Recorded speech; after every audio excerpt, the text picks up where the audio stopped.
the lights in my computer to blue because fuck these.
Hello, everyone, and hello, TikTok. This is our first stream on TikTok, guys. Daniel's not even freaking there. Look at him. He's gone.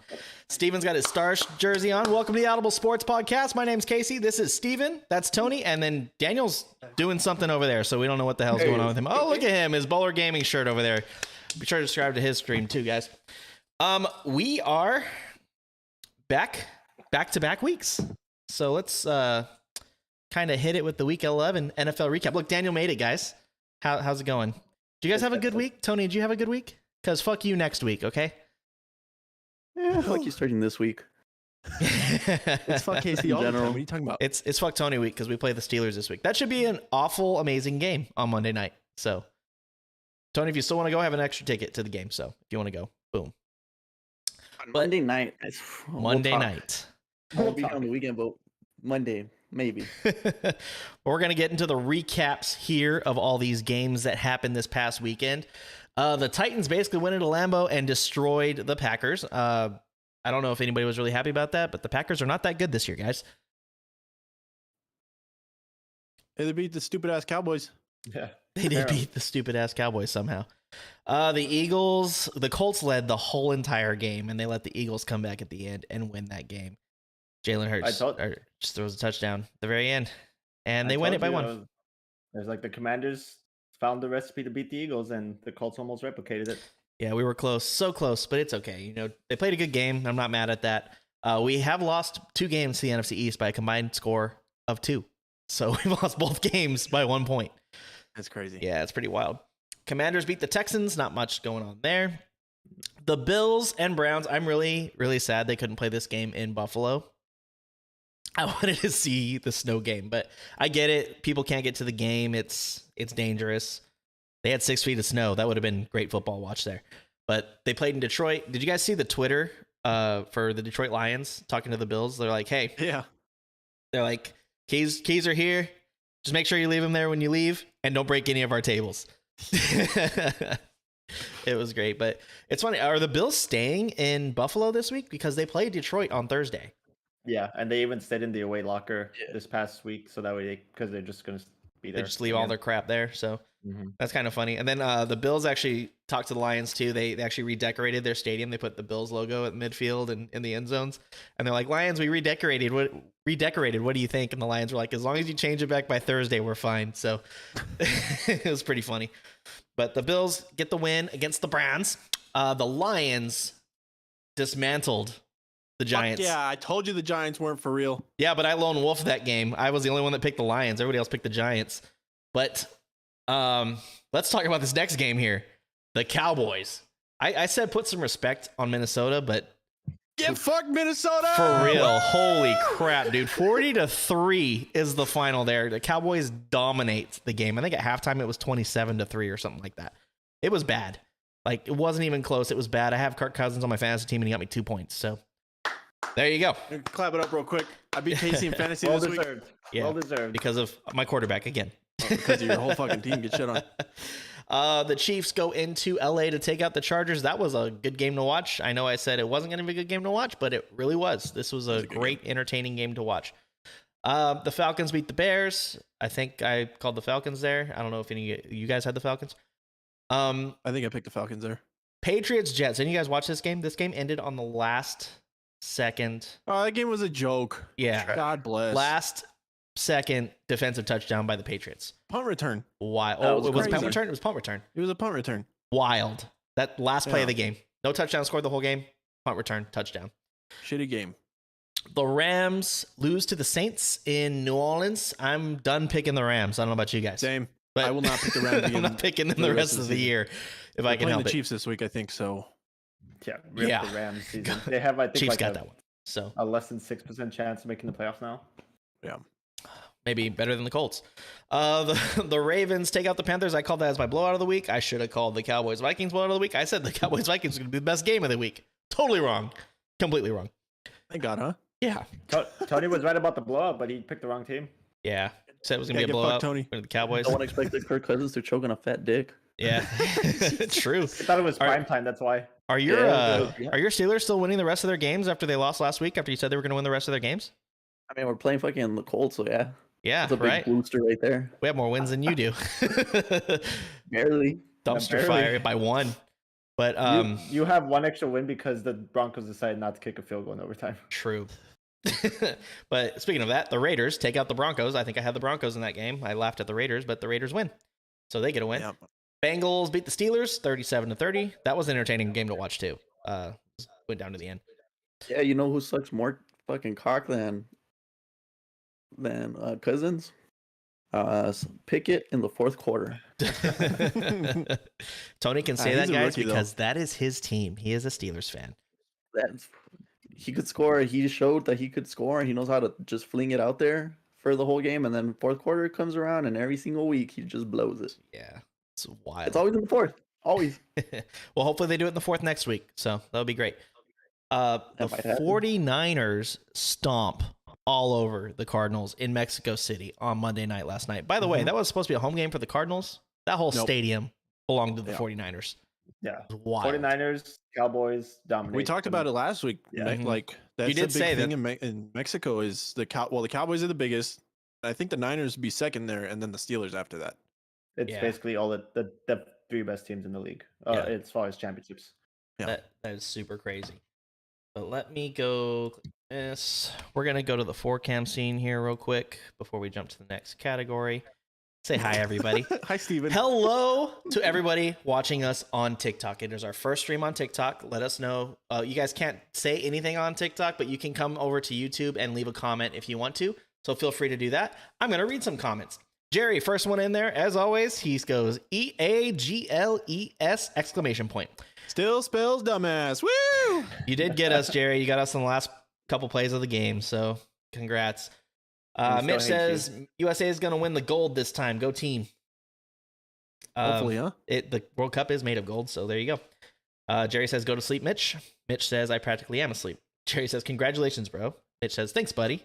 Steven says, yes, congrats. Well deserved. Mitch got a promotion. He is now a maintenance manager at a new property. So gonna be really awesome. Congratulations, buddy. Mitch says USA. Leanna, woohoo! Hi guys, hi Leanna. How are you doing tonight? Jerry, way off topic, but hi Steven and hi Casey. This is Jerry wife Lexus. Miss you guys. Okay, bye. Hi Lexus. We miss you too. Mitch says Leanna's here. Party time. Party is all here. Jerry goes, oh, Leanna's here. Looks like it's past my bedtime. Forgot time went backwards. And then Mitch says, all hail the New York Giants. This one. Okay, you go gotta for do it. the Madagascar voice. Oh, hail the New York New York Giants. Giants. The New York Giants. They all go fucking ballistic. Leanna says, Fucking woohoo, lemurs. Cowboys. And now she's laughing. So going through chat there. Like we said, anybody watching us on TikTok, feel free to jump in. We're going to go over some World Cup talk. We're going to go over our Week 12 game predictions for the NFL. And then our stream's going to end. So that's how we're going to do it today. But we're done with the recap of all that. Let's go to some World Cup talk here. Let's go over some group stage. So in the group stage of the World Cup, we have the host nation, Qatar, losing 0-2 to Ecuador. Qatar is the very first host nation to lose their opener. Up until now, no host nation has ever lost their opener. Wow, It that's was a crazy. leg. Yeah. It was a leg away from being 3-0. Yeah, it was almost 3-0. Netherlands take out Senegal. Pretty much the teams that we thought would be on top of this group here are on top of this group. I had the Netherlands winning with Ecuador moving on. Senegal was a little pesky for a little while with the Netherlands, but Netherlands eventually broke away and put 2 past them. But we'll see what happens in this group. I believe Group ABCD has played. Group E plays tomorrow, and I think Group F. So we'll be going over those guys next week. Tony, you got anything to say about the Group A here? Not really. I mean, Ecuador, Qatar was kind of boring. I think both games kind of were. Yeah. Soccer. Well, Senegal was Senegal was in it until they weren't.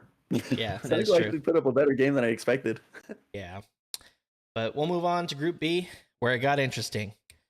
England, 6-2 over Iran. God, they got to 6. They got 6-2 over Iran. Oh my yes. God. USA had the game in the bag, and they take a stupid penalty at the end of the game, and Wales levels it with Gareth Bale kicking it in. But this group now, I believe, is going to come down to how USA and Wales both play England. Because if either one of them can steal a point from England, I think that team can move on. And it might come down, say England beats both teams.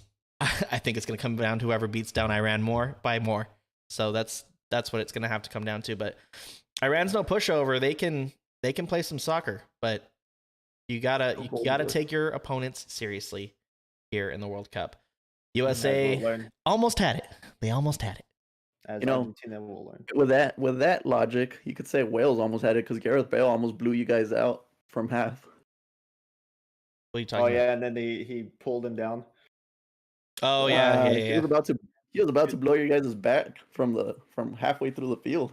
And Yeah, then got he took a pulled yellow down. card for it. So It was a Yeah, Yeah, I smart mean, Bale, it Bale, was but smart whoever Bell, took but him down. it was that was a game-winning shot right there. yeah, but they never took it. So you can't say they almost did it when nothing happened. I'm telling you, it was a smart foul. Yeah, it is a smart foul. Because he was about to blow you guys out. Yeah, but he didn't. So 1-1 tie. We both get a point. Let's move on to your group, though, Tony. 0-0. Nothing What happened. a shock when I woke up this morning. We didn't even know until I told him. I did not even know. He's like, yeah, rip Argentina. I was like, whatever, they didn't lose. And he's like, no, they lost. I was like, no, they didn't. And I looked, I was like, holy shit, they lost to Saudi Arabia. Argentina had 4 goals called back because they were offsides. This game should have been 5-2. It was 3 goals. 3? Three Well, goals. whatever. It's a lot of goals still. They were offside on a bunch of plays. But Saudi Arabia gets 2 goals. Argentina only gets 1 by Messi. But they can't do it. So they are in last in this group, shockingly. And then Mexico, Poland, that was a boring game to watch. 0-0. But best part about that game was your savior, Tony. Memo Ochoa. That's it? You're going to say anything about your team? I love how Did he you, just like. my question right here is, did you even watch it? Yeah, we I watched saw it. the game-saving goal. That's all I saw. I was at work, but Tony's always just ready to talk shit about other teams. But when it comes to his team, he just gets quiet. He's I like, don't did know you what watch it? Go ahead. Well, I'm waiting for you to, because I wait for Casey to say all his spiel. That's Because it. That's what I when he said. talks about Mexico, and then, but you seem kind of iffy about today's games. Like, you're talking about the Argentina game, like if you watched it. Well, it was. That I game didn't was watch like it. I told you I 5 in the woke up and morning. that's what I saw. So that's why I'm waiting for you to see what you're gonna say about Mexico. I mean, it wasn't boring. There was shots on both ends. It was just a spectacular performance from both goalies, especially Poland. God damn, that dude was stopping everything. Mm-hmm. Mhm. So Yeah, it was. I don't agree that it was a boring game. I mean, it was a lot of shots, a lot of opportunities, but it was a great save from Ochoa. Yeah, Actually- Qatar, What's up? I was gonna say Qatar Ecuador was a boring game, even though it was 2-0 because only one team really played well in that game. Whereas these 2 games, or this game at least, both teams played really well. Or I guess, and then they just had really good saves. So I mean, Yeah. they just didn't show on the scoreboard, unfortunately. I bet a lot of people were watching the Argentina Saudi Arabia game just anticipating Argentina to score a goal, and they just never could pull through. But Mexico, Poland, 0-0. You guys, I mean, this is the same as USA's group. Poland and Mexico, it might come down to whoever tries to beat. If you can beat Saudi Arabia, to beat down Saudi Arabia, or sorry, well, Argentina's the last in the group now. But Saudi Arabia I don't know. stole 3 points. This might be the upset of all of the World Cup. Like every single World Cup. Like, can you think of a bigger upset than this? I don't know. I mean, the 'cause week round's not one- over though. Week Like- 1, yeah. Week 1 is always iffy because it's the first week that all these players are coming back from their respective teams. So it's always a big fluke. I mean, yeah, put Argentina in a hole, but it doesn't mean that they're out. I don't think right they're now, out. Right now, Mexico and Poland are in a good spot to both move up. But I mean, in the end, I'm going to see Argentina, Saudi Arabia towards the bottom of the bracket, or in the bottom of the bracket, because Argentina could still beat Mexico and Poland, and it'll just be the same as the U.S. and Wales. It's going to be who could just kick Saudi Arabia's ass better. Mhm. Yeah, but If they can. like, but I'm speaking from a standpoint. Daniel, Argentina had a 36 unbeaten match streak before they played Saudi Arabia and lost to them. Saudi Arabia is, I think, the lowest ranked team in the tournament too. Right. I'm not discrediting that it's not an upset. I'm just saying they've only played 1 game and they have to play like 3 more each. No. No, they each played 2 more, but yeah, you're right. You're absolutely right. It's not over.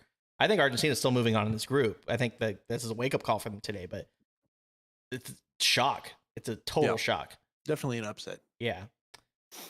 But we'll move on. There was another group that played today. Denmark, Tunisia. 0-0 there. Daniel, did you ever figure out where Tunisia is? No, I didn't.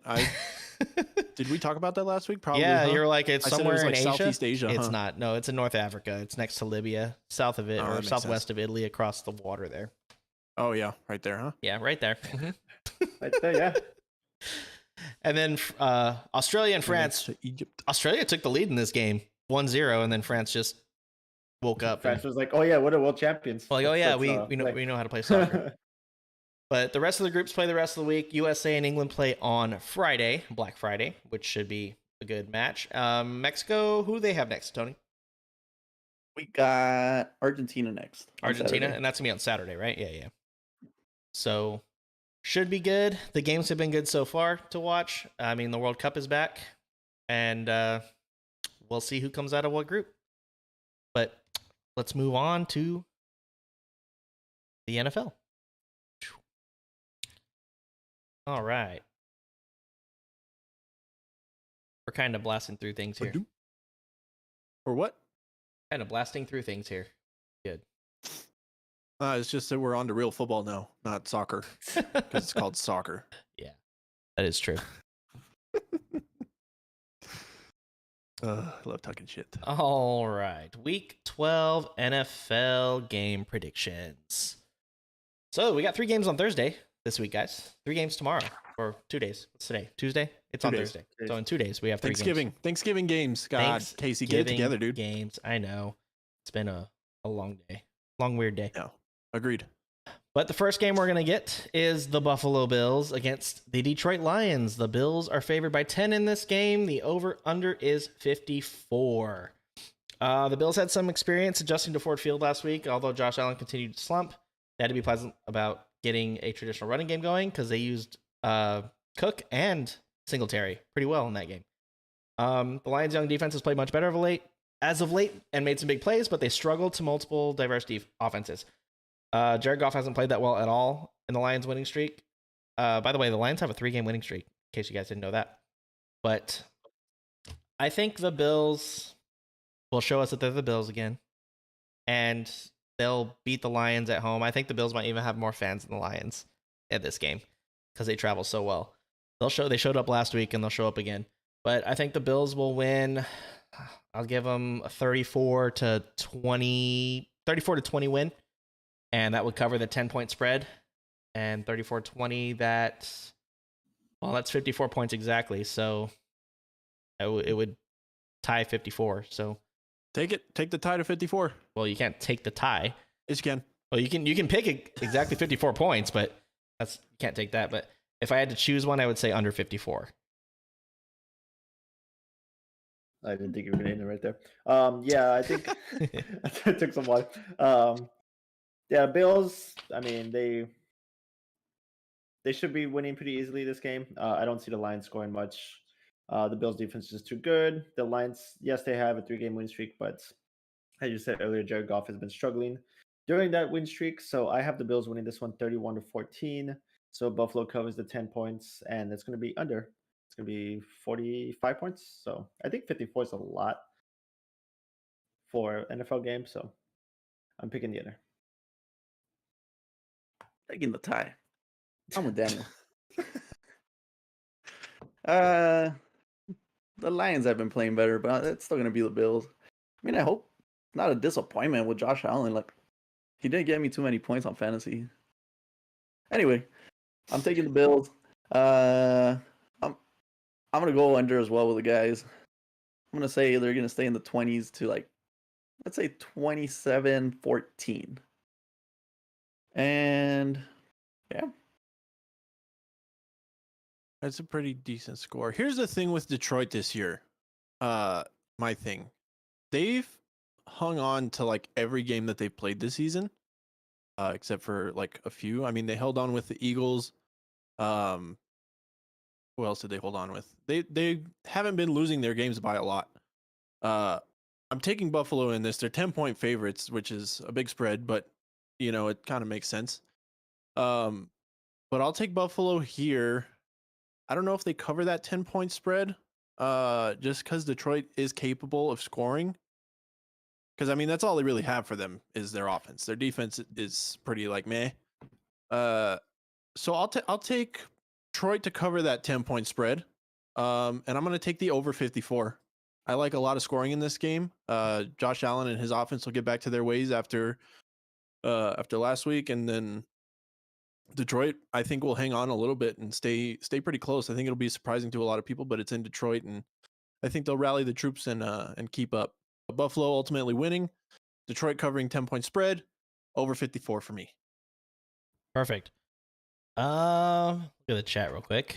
Mitch says, "Gotta head to sleep, but love the content and miss you guys." We miss you too, Mitch, even though you're going to bed. So Later, buddy. We'll see you soon. we will see you soon. All right. Next game here, it's your Dallas Cowboys, Daniel and Steven, against the New York Giants. Last time the Giants and Cowboys played, the Cowboys won 23-16. Dallas road win in week 3. Dak Prescott will be playing this time because last time you had Cooper Rush playing, but the Cowboys haven't changed their smart run heavy identity much of late.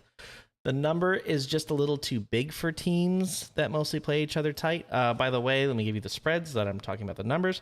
The Cowboys are favored by 9.5. The over-under is 45. I think the number is pretty big too. I think it's going to be closer, but I think Pollard and Zeke will get the running game going like they did last week. They did really good last week with utilizing both of them, as you have talked about all season, Daniel, with how you want them to run the run game. Yes. Weird how and it worked out. Fucking well it works when you run the offense correctly, huh? Exactly. It's fucking amazing. But 40 points on an 8-1 football team. God bless. But ultimately on Thanksgiving Day, I think the Cowboys will win this game. I think it's going to be 28-21 over the Giants. I think it's going to be a close game.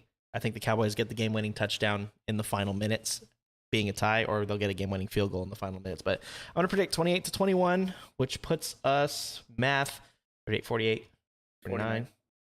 I guess it does give you the over. I thought the number was too big, but you know what? I can see it happening. And that would put the Giants covering at 9.5. Mm-hmm. Correct.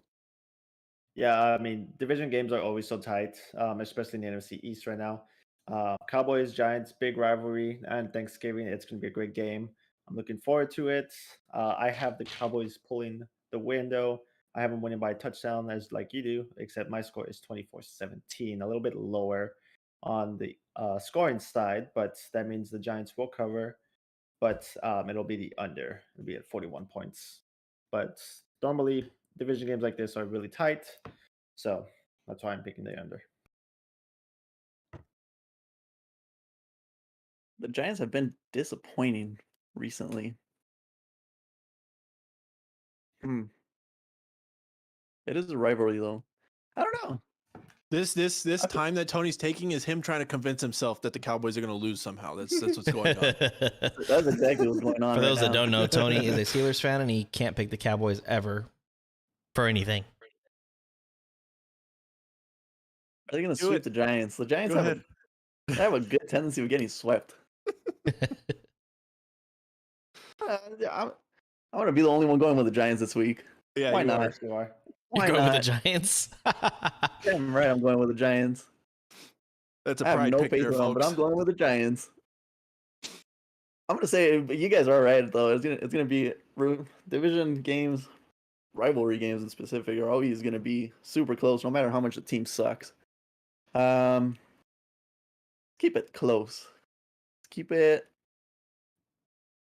I'm gonna say 21-24 Giants in the final minutes. It's gonna be a little field goal win. A little field goal win. I hate this guy. I just want to make it known that the Cowboys offense in the first 7 weeks of the season was very middle of the pack. The last 4 games since Dak Prescott has been back, they are top 5 in most of the Power 10 categories for offense, giving like yards, touchdown scored, rushing yards, the whole shebang. Also, the Cowboys are due for a Thanksgiving win. They have not won on Thanksgiving the past 3 years. So fun fact for you there. It's very shitty, but Cowboys are due for their win. It's in Arlington. I just think Dallas is too powerful this year. I mean, they showed us last week what they are capable of. utter fucking domination against Minnesota. Kirk Cousins didn't know who he was. Well, no, I guess he knew who he was. He was in prime time. But once you put pressure like that onto him, I think we had 7 or 8 sacks that game. Once you have pressure on quarterbacks like that, most of them will start to freak out. I mean, you have those elite quarterbacks like a Patrick Mahomes or a Lamar Jackson that can scramble out. Josh Allen can move even though he's fucking 6'6", like 250. Those elite quarterbacks are there. Daniel Jones is not an elite quarterback though. So I think Dallas will get a lot of pressure on Daniel Jones in New York this week. What they really need to focus on defensively is stopping Saquon and making sure that they don't run a lot of like tricky dump off plays like over the linemen's heads. If the defense can hold up really well this week, I know the offense will produce against this Giants defense, and if they just stick to what they're capable of with keeping the power run game going, not giving up on it at any point, and not running any stupid little ticky-tack bullshit trick plays that they don't need to do, Dallas has way more talent than New York, so I'll take Dallas here big. I'm going to take them big. Beat the Eagles last year 51-21 and 41-14, I think. So I think we're due for another one of those wins in our division. I'm going to take Dallas covering that 9.5 spread. I'm going to take the over as well, over 45, because I think Dallas is going to go upper 30s in points. They have all the capabilities to do so. You saw last week against the 8-1 Minnesota Vikings. Was that game in Minnesota? It was in Minnesota too. It was in Minnesota. So get fucked, Minnesota. And yeah, so we're back in Arlington. We'll have our shitty fan base behind us. They'll be hyped up at least. So there's that. But give me the Cowboys 38-10 hitting the over. Damn. On Thanksgiving. Damn, no faith in the Giants from Daniel. No fucking faith. I haven't had faith in the Giants all season. They've found ways. Every time you haven't, though, they've won. They've snuck into their games that they won, though. They haven't like beaten anybody down. You know what I mean? So sometimes that's just the way the cookie crumbles, and hopefully the Giants will get exposed for the rest of their season. Go Cowboys. All right. Next game here, we have the Patriots going into Minnesota to take on the Vikings. That is your Thursday night game, folks. The Vikings are favored by 3. The over-under is 42.5. The Vikings' 8-2 record has come under fire after the Cowboys ripped them at home 40-3. This is following their improbable win over the Bills in Week 10. So I don't understand what goes on in the NFL week to week, but here we go.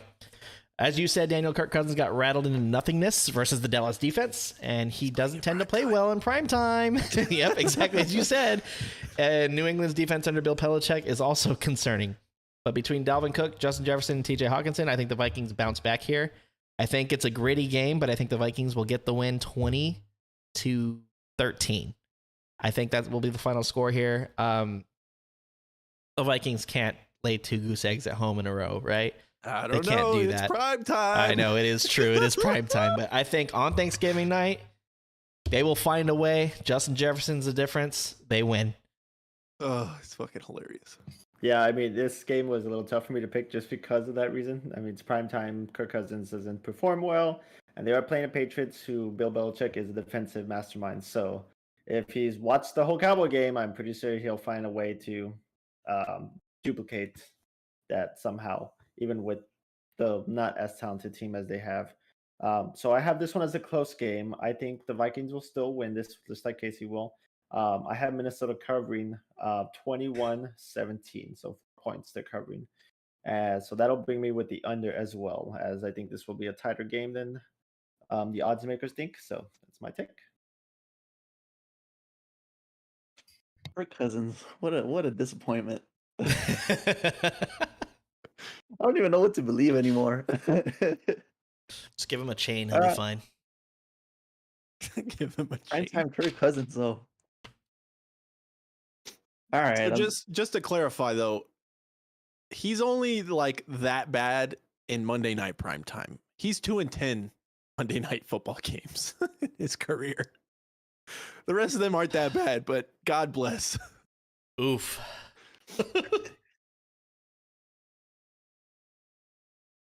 Well, obviously, I'm gonna go with. I think it was just a big fluke. Something was off in their offense that wasn't allowing them to work. It's called Um, Michael Parsons. yeah, It was called their offensive line, not blocking. that sounds more like it. Was that the Colts Might have been. offensive line? I don't know. Nobody else got that. All right, funny. Either way, I'm gonna give the Vikings the win. I don't think it'll be a 2.5 point. I'm gonna give them more than a field goal. I'm gonna say they're gonna win. I'm gonna give them 28 to. I think it's gonna be a decently good game to watch. It'll be 28-5. I think it's gonna be a comeback and just a setting spot for Kirk Cousins to just say, dude, it was just an off week, come back. I'm sorry. Did you say 28-5? 10. Oh, 10. I heard 28-5. That's what I heard too. I was like, huh? Hey, those safeties, man. They It get might you. work. Little safety. Yeah, little safeties work wonders. Nah, 28-10. And I think they're gonna get those 10 in the first half. It's gonna be a close game at the half, and then they're just gonna blow them out of the water on the second end. It's gonna be the end of the scoring for the Patriots. So that'll put me at under. Vikings are gonna take it. It should be an easy win for them. I'm trying to find Kirk Cousins Thursday night football stats. They got the Monday night football ready to go, but there's not much for Thursday. Oh God, I'm tempted to pick the Patriots. I really am, just because of what happened last week. The Vikings got fucking exposed. Either the Vikings got exposed, or Dallas is that good, or it was just a big fluke for Minnesota. But I'm just gonna act like it was Dallas being good. For this game though, I kind of like the spread. I think if Kirk Cousins performs the way that he normally does in primetime, this is how I'm gonna fuel this. I'm gonna take Minnesota to win, but on a last-second desperation field goal.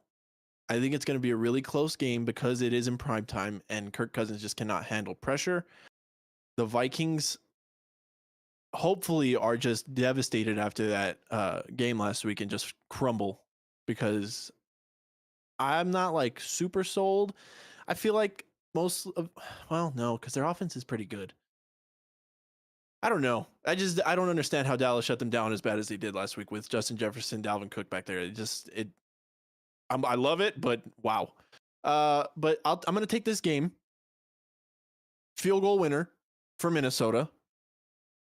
For the over-under though at 43, I feel like New England's offense isn't gonna do well. Fuck, this is a toughie. Let's go field goal win at 24-27. No, because that covers the 3. 28-27. Fuck it. 28-27 Minnesota.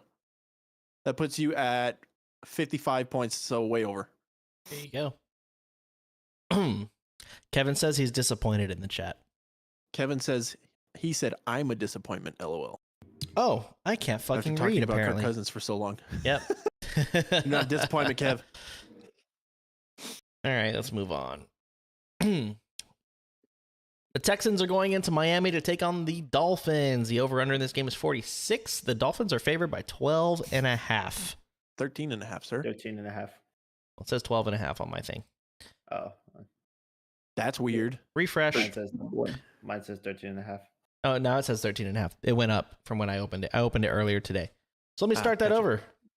The Texans are going into Miami to take on the Dolphins. The Dolphins are favored by 13.5. The over-under is 46. Beautiful. Yes. The Dolphins have a dominant running game whenever they have Jeff Wilson Jr. and Raheem Mostert in the backfield. That tandem is really, really good. The Texans are not going to be able to cover these wide receivers, though. This is going to be a backbreaker for them. They got Tyreek Hill and Jalen Waddle burning down the Super Bowl out of the backfield. week, sir.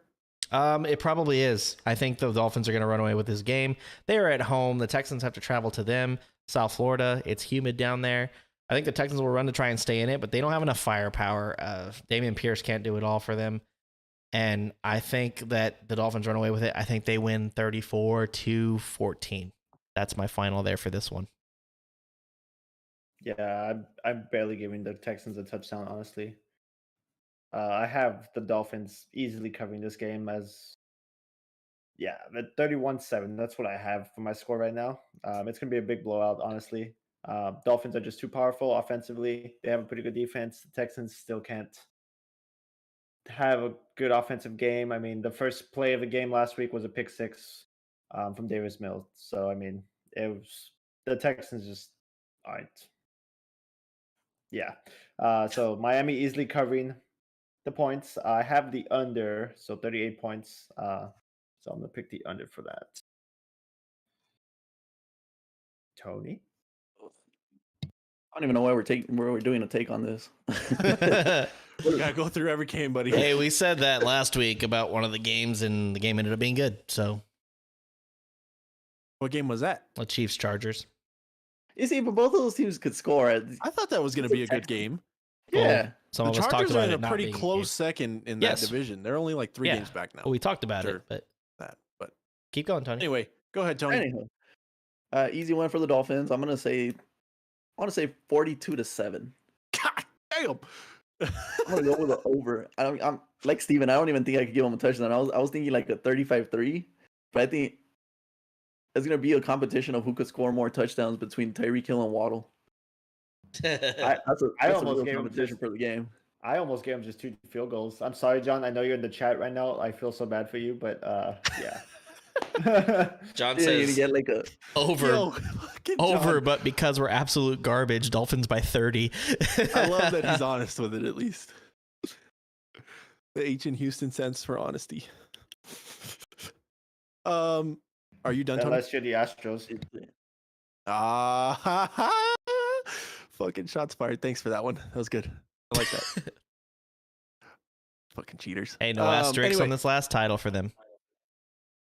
Yeah. Well, we'll find out in 2 years. Anyway, Tony, you're done, right? yeah. Okay, cool. Yeah, I'm on board with you guys with the fucking blowout here. The Dolphins are coming off a bye. They're well rested, and the Houston Texans are fucking garbage. They don't have a lot going for them. Like you said, Casey, they have what the fuck is his name? Damian Pierce. That's it. That's all they got going. So I'm gonna take the Dolphins fucking huge here. Tony, I like your score, honestly. I'm gonna give the Texans a touchdown and a field goal. I'll put them at 10 points. I think Miami's gonna get into the 40s, like Tony said. I think I'm gonna go for like 45-10. Fucking blowout of the year so far, because the Dolphins have a ton of firepower and they're coming off a rest week. I think it's gonna be utter domination. So 45-10 for me for the Dolphins. That covers that 13.5 twice. And over 46 basically by the Dolphins alone. By the way, that score would still not be the blowout of the year. That would be the Cowboys still from last week. Do have a It's question. true. Do have a question for you guys. Without looking it up, can you guys name a Houston Texans wide receiver? Brandon Cooks. Cooks. Okay. That's was it. That's Nico- the only one I can name. Nico Collins is another one. Went to Michigan. So Nico Collins. Oh, true. Yep. I But didn't know he ended up in Houston. Poor guy. Mhm. Yeah, poor guy. Sorry, John. We're done shitting on your team. All right. He went from beautiful, cold, dry weather to hot, murky shit town. Swamp ass. God bless. All right, here we go. Next game here. We got the Baltimore Ravens going into Jacksonville to take on the Jaguars. The Ravens did not play well against the Panthers last week. That was my blowout of the week, and it was not a blowout. 13-3. Yes, the Trash. Ravens are favored by 4 in this game. The over-under is 43.5. Like I said, the Ravens did not play well offensively against the Panthers. Lamar Jackson wasn't at full speed with his usual running after the bye, and the passing was off in trying to force the ball to limited wide receivers when not targeting Mr. Mark Andrews. Baltimore, I think, will get back to running effectively against his Jaguars defense, and they'll be able to frustrate them with the run and the pass as long as he's accurate with his passes. I think Jacksonville is better than North Carolina is better than Carolina. They're a better team. I think Carolina just has a lot Like, they have nothing to lose, so they're just going to play out every game. Jacksonville really has nothing to lose either, but I think this game is closer than a lot of people think. A lot of people would expect the Ravens to blow the Jaguars out here, but I'm going to give it to the Ravens still. But I think they win 24-21 last-minute field goal from Justin Tucker. It's probably going to be from 64 yards, so because that guy can boot a field goal. But 24-21, Ravens win. They don't cover. Jaguars will cover that 4 and over 44. So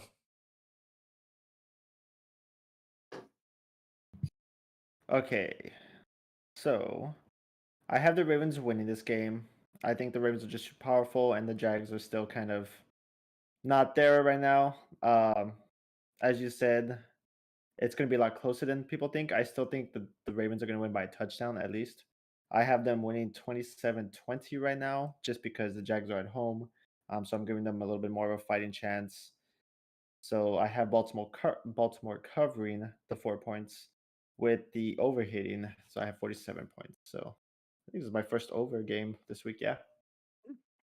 So 27-20 Ravens with the over.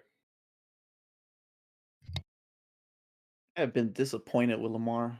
He started out elite, but as of recently, he hasn't been really playing elite. He's been Because you struggling made the for a point few about weeks. like Mark Andrews. Like if he's not there, it's just over. Apparently. Yeah, but by himself as well. He's been throwing a lot of picks, fumbling a lot. So it's not completely that Mark Andrews isn't there. He hasn't been playing at a top caliber. I don't know if it's him saying, "Oh, you guys don't want to pay me, so I'm not going to play as well," or what's going on. But he's been hurting not just the team, but my fantasy. Anywho, I like Steven's score. I'm actually just gonna take it to giving the Ravens a touchdown win. But I'm gonna take it to 28-21, which puts me over as well. I don't know. I think they'll finally get something going.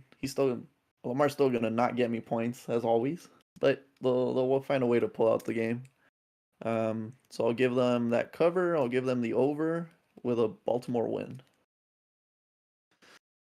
Oh God, am I gonna do this? Yes. He's lone wolfing it. He's doing it. I'm No just kind balls. of trying to check. How's Jacksonville's defense been this year? they're They've been okay. okay. They're not terrible, but they're not good. See, initially I had Jacksonville picked, but I went back and looked at the records, and the Jaguars are 3-7. Now you know what? Fuck it. I'm gonna create controversy. I don't give a fuck. Jaguars coming off a bye week. They're at home. Lamar Jackson sucks. I traded Mark Andrews for Dak Prescott and Dalton Schultz. I'm glad I did it because apparently Mark Andrews hasn't done shit as of late. Give me the Jaguars in Clowntown. What's the spread at? Shit. +4. That covers with the Jaguars winning 43.5. Give me 24-20 to cover by half a point. Love Go it. Jags. Kevin says Casey Unger, newest Texans wide receiver. Kevin, for real, they would probably take you right now. Not even joking. You want to be their quarterback? They'll probably take you at that too. Because, oh my God, Davis Mills. They have open positions for every position. So They're having, There's we're prereqs. going to have you tryouts. just have to live in Texas. There's prereqs. You got to take your own pads, and you got to throw at least 2 picks. Looking for a new member to make our Yeah. team. Casey, what did you just quote? The Joker in Batman. Oh, yeah. Okay. We only have one So spot though, so make it quick. Yeah. Kevin says, sure. So we're gonna have Tryouts. best movie.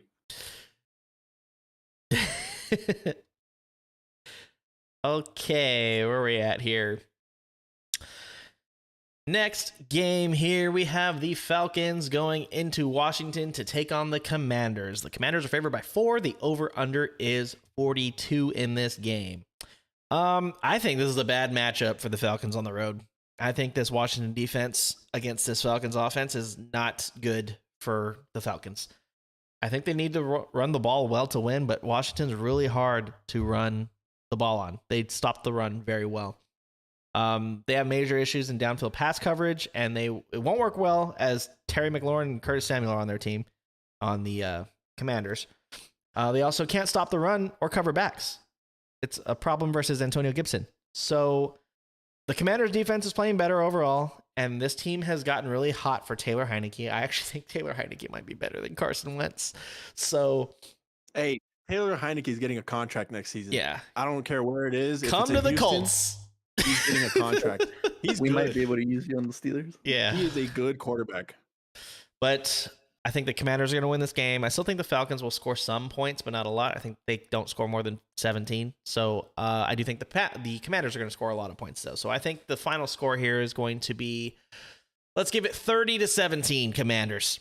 And that covers the 3.5, I believe, or the 4, sorry, that the Commanders are favored by, and that is over 42. So Commanders win 30-17, cover the 4, over 42. Yeah, I mean, I have the Commanders winning. They're on a win streak right now. I mean, they beat the Eagles. They beat the Texans last week. They're coming around offensively, which is good. The defense has always been pretty mid-tier to pretty decent. I mean, it sucks they don't have Chase Young still. But like you said, Casey, they've been really rallying behind Taylor Heineke, which means it sounds like Carson Wentz isn't going to probably start another game unless they start losing. And then the Falcons lost Kyle Pitts for the year. He's on IR, so Very unfortunate. So the Falcons' offense right now is just, I think, going to be in shambles. Marcus Mariota is going to struggle a little bit this week. So I have the Commanders winning 24-14. So I have Washington covering the 4 points, but with the under. I think it's going to be a kind of a low-scoring game just because of that. So give me the Commanders for that game. I mean, like you guys said, the Commanders have been getting hot, and it's something that happens towards the end of all their seasons. They always start clicking finally towards the end of the back end of their season. So right now we're seeing that fully develop. They're connecting on the offense. Tyler Heineke, like I said, as soon as he stepped in, he's gonna get the ball to Scary Terry and make him a thing again. Because Carson Wentz sure as hell wasn't. Didn't they just confirm that Heineke was finishing the rest of the season as a starter though? Could have sworn. I haven't heard that. I I wouldn't be surprised, though, if that is the case. But Scary well, Terry you know. has been a thing because he won the game against the Colts. He caught a bomb to the 1-yard line, and that pretty much ended the game.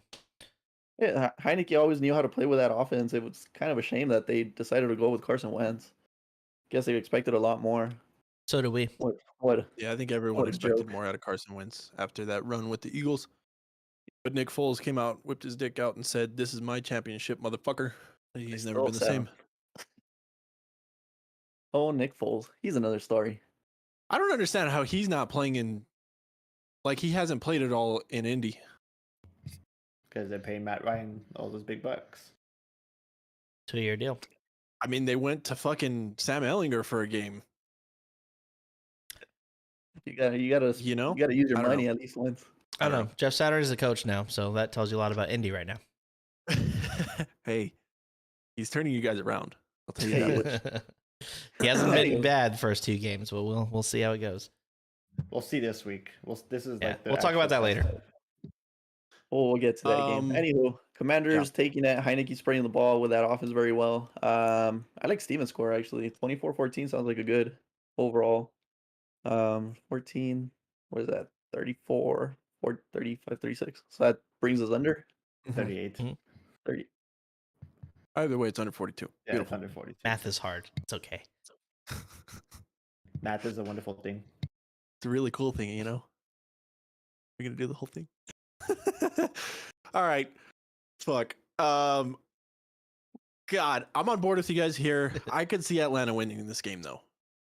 This game, if Atlanta wins, I will not be surprised. Atlanta has stayed in their games just like the Lions have this season. They've proved a lot to us. They're not obviously like, I don't think they'll be in the playoffs. Hey, the Lions they are on a actually 3-game could win end up streak. winning that division. So they're in the hunt right now. So Atlanta won't surprise me if they win. I am going to take Washington here because I do think they have more firepower, but not by much. I think this is a pretty good spread. I wouldn't have been surprised to see it even lower though. But I don't know. I'll stick with you guys with Washington here. -4. I'll give Washington a cover because it's a pretty low. Yeah. I don't know about this game. It's weird for me. I could see it going either way. But for the sake of picking, I'll take Washington to cover 4. And I'll take the over 42 because I think both teams will score up in the 20s. Perfect. By the way, we had John dying. You've got to throw at least 2 picks. Had me dying. John, you should try out. I think you can throw 3.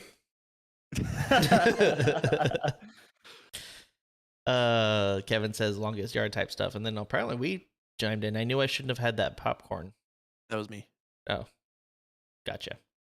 Because Kev said tree outs. Tree outs.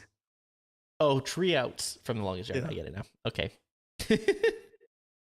All right. Next game should actually be a good game. The Chicago Bears are going to New York to take on the Jets. The Bears are not favored. The Jets are favored by 4.5. The over-under is 39.5 in this game.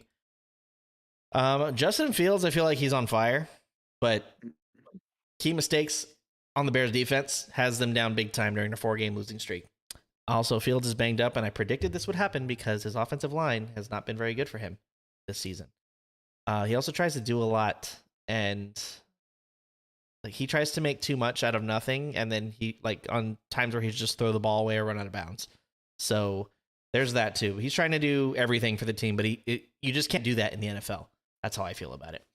But I think this is going to be a close game, but I think the Jets put up the necessary points to survive, and they keep their AFC wildcard hopes from fading. I think the Jets are going to win this game. Let's call it 21-17. They get a game-winning touchdown at the end to win the game. So 21-17, that is under 41.5, but the Jets do not cover. Does your spread really say 41.5? I'm sorry, it's 39.5. Okay. It still doesn't cover. Again. Yeah, it still doesn't cover. I just wanted to make sure that it didn't update again. Yeah, so I got 38 points there of them scoring, but what's the spread? The spread is 4.5. Yeah, So you have the Bears covering. I have the That's a Bears 4-point covering. game. Yep. Yeah, this should be a really tight game. This was one of the games. This was one of my coin flip games. I have the Jets winning, even though the Jets' offense has been totally anemic recently. I mean, they had, I think, negative 21 passing yards in the second half last week, which is kind of hard to do. But they're playing the Bears, who are kind of reeling. Justin Fields has pretty much been the only positive note for the Bears. I have the Jets winning, though, 24-20. So I have the Bears covering technically, but with the over. So Jets still win, but the Bears cover. I don't know about this game, especially after all the drama that's going on right now with the Jets offense. I don't know. I think this last game really hurt them, especially Zach Wilson. I think a lot of all of his teammates are gonna have something against him because he's throwing everyone under the bus. I don't know if the Bears could pull it off though. Kind of rooting for him. Tony, let's take the Bears together. Down? I think I'm gonna. Let's do it. I'm with you.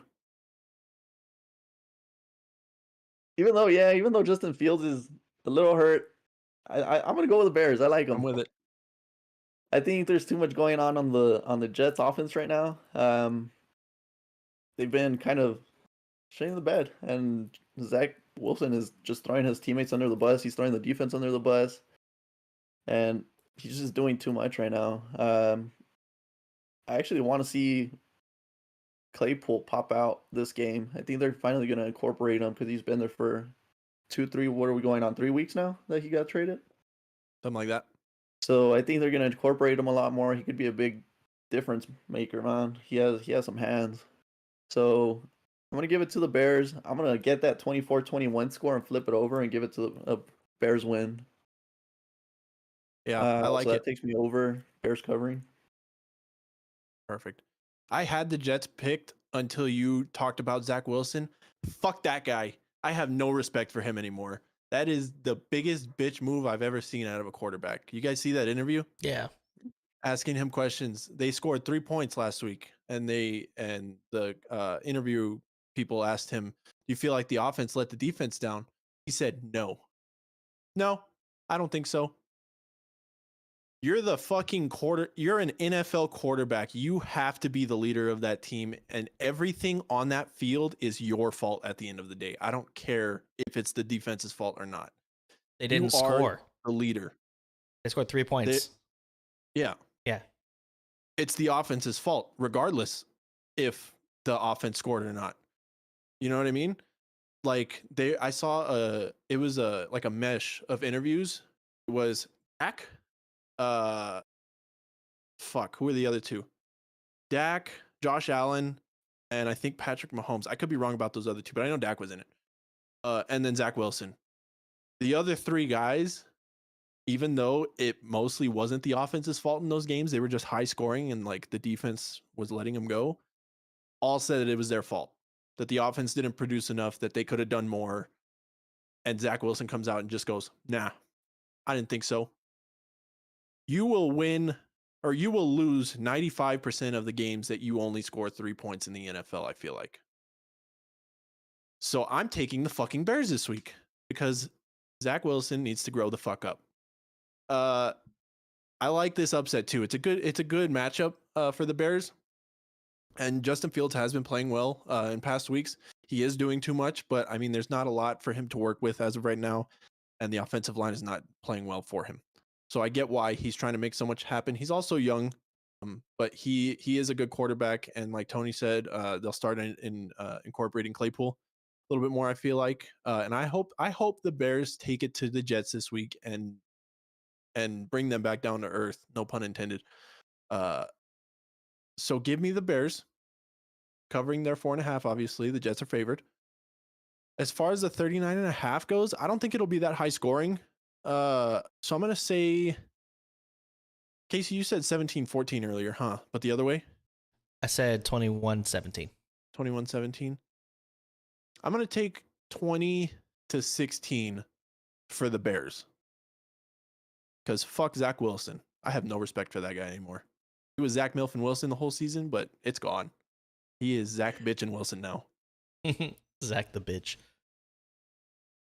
Weak sauce. Kevin in the chat. Casey, are you doing the No Shave November thing? No, it's just me getting lazy. This is like I haven't shaved all November. This is like I 4 can't grow days. hair on my cheeks. 4 days, and it grows out. I don't know. Just You should see my ass. disgusting. Nobody wants to see that. Yeah, that's true. Ugh. I don't like seeing that. Ugh. Anyway, next game, Casey. Let's go. Moving on. This is what I think can be the game of the week this week. The Bengals are going into Tennessee to take on the Titans. Bengals are favored by 1.5. The over-under is 42.5.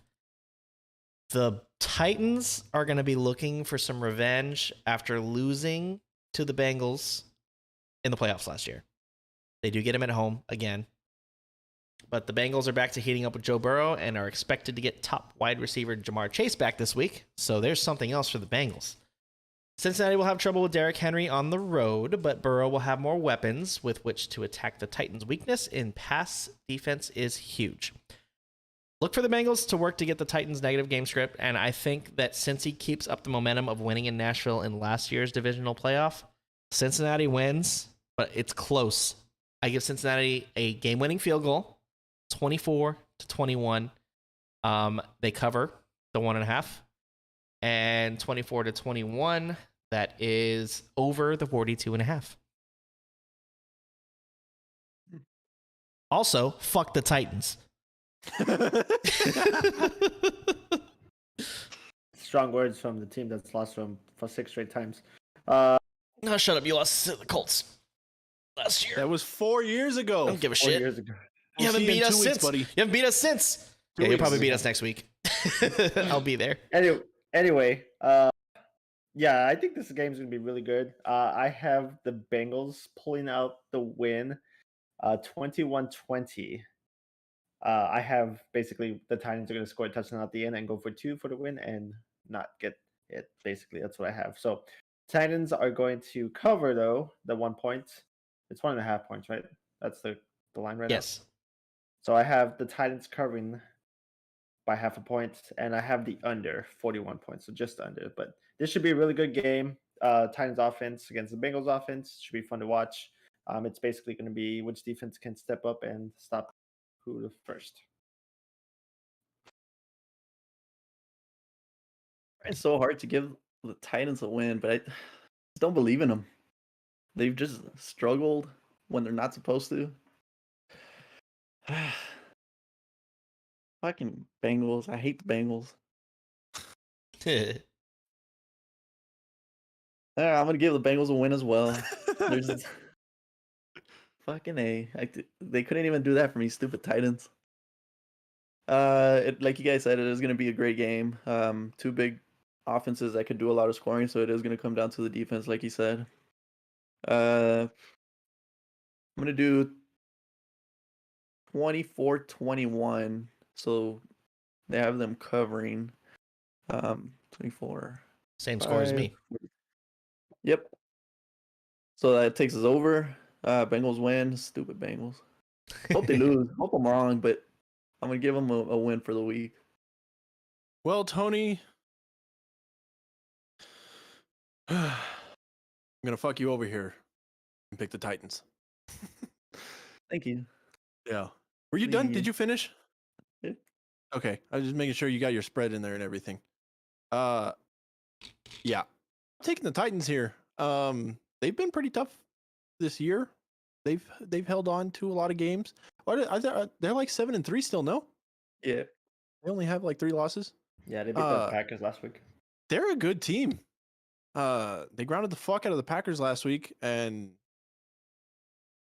I like them this week. I don't know what I have that feeling, Sticking with my gut. Logically, the Bengals will win, but I'm taking the Titans. I think it will be the game of the week. It's an early game too, which is kind of weird. I think this should have been a later game. But either way, I want the Titans here. They'll cover that 1.5 spread, obviously. And as far as the spread, the over-under, that's a lot of points. Ugh. For the Titans to win, I'm going to take the under on it. Because if Cincinnati's going to win, I think that means that they'll have to score a lot. So I'm going to take the under 42.5 here. Give me Tennessee 20 to 19. 1 point game. Tennessee. Damn. I don't hate it. Because That's what I if had, Tennessee's going to win this game, it's going to be an uphill battle for them. But I think they're going to pull it off. So close ass game for me. Perfect. Give me a Randy Bullock last second field goal. All right. Bullocks. Okay. Nothing in the chat. Also, fuck the Colts.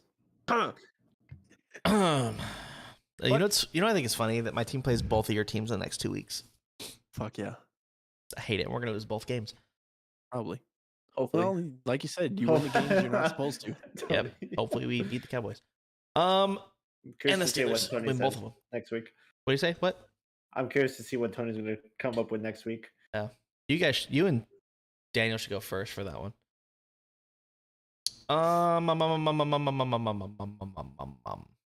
Ugh, fuck this game. Next game here, we have the Denver Broncos going into Carolina to take on the Panthers. The over-under is 35. It should be lower than that because holy shit, neither one of these guys can score. Should be like 20. Yeah, for real. 20. The Panthers are hoping they can switch up at QB again for an offensive spark. I don't know if they're going back to They're PJ going to, Walker. I think they're going. PJ? Yeah, are they going with him? They going with No. Baker? Nope. Who the fuck Sam are they going Darnold. with? Sam Darnold. They're going with Fuck Sam the fuck. Darnold. All right, forgot he was still in the league, but there we go. They're just cycling through to see what works. Fuck it. Maybe it'll happen this week. Flip a coin. All right, you're up. The coin had to have landed like up. Need a Like, three-sided Not on coin. heads or tails. It was just up. Just straight Like, oh, up. that's Sam Darnold. All right, let's go. Both of these defenses are pretty loaded as they both held down their teams they played last week. The Panthers holding down the Ravens and the Broncos holding down the Raiders. But they both lost those games. Logic would tell you that with Russell Wilson at the helm to pick the Broncos here, right? I might be lone wolfing it here, but I'm going with Carolina. I think Carolina can win this game at home. Absolutely winnable game. I don't know if I'll be watching this game because holy crap, this is going to be a struggle for both teams. But I think Denver struggles more than Carolina does in this game, and Carolina at home gets a win. Chalk it up in the win column. Denver loses again. Carolina wins. So I'm going to give it, it's going to be pretty low. I'm going to say 14-9. Carolina wins this game. And that's under 35. And Panthers are actually underdogs in this game. So if you take them straight up, I like the Panthers plus 110. You know, it's really shitty that that's a good score to take Yep. because it's very likely. God, I don't even know who to pick for this game. Honestly. Fucking This Broncos is- can't find the end zone. I'll Nope. tell you what, though, this is the lowest over-under of the week. So at Mhm. least that. It should be, for sure. And it is. So I'm taking the under in 35. Like that. That's, Yeah. It should still be less than 35. well, We'll see. get your bets in before it goes lower. Jesus, that's 5 touchdowns. God, I don't know who to pick for this game. And just Logic- not pick a team for the week. Logically, you should, like Casey said, you should pick the Broncos because they have Russell Wilson, and they might have Judy back this week. But the Panthers, I mean, even though they kind of gave up early this year, they've been playing hard still. Yes, they've been losing a couple games, but I mean, they've still been playing well. I mean, they've been shuffling their quarterbacks every other game. So I just don't know. I honestly don't know. 2.5 points for Denver. I think it's pretty logical. So I think I'm just gonna go with the Broncos. Screw it. I'm gonna have the Broncos winning 14-10. So give me the Denver covering and definitely give me the under. This fucking game, man. Could be our first 0-0 game ever. No, It's gonna definitely be not. like a 0-3. 0-2. It's gonna be 3-2. I'm gonna give it to the Broncos. 3-2. It's gonna be a safety. That's only scoring drive for the Panthers. God bless. Go ahead, God Tony. damn, I don't even know, man. I don't even know what to say about this game.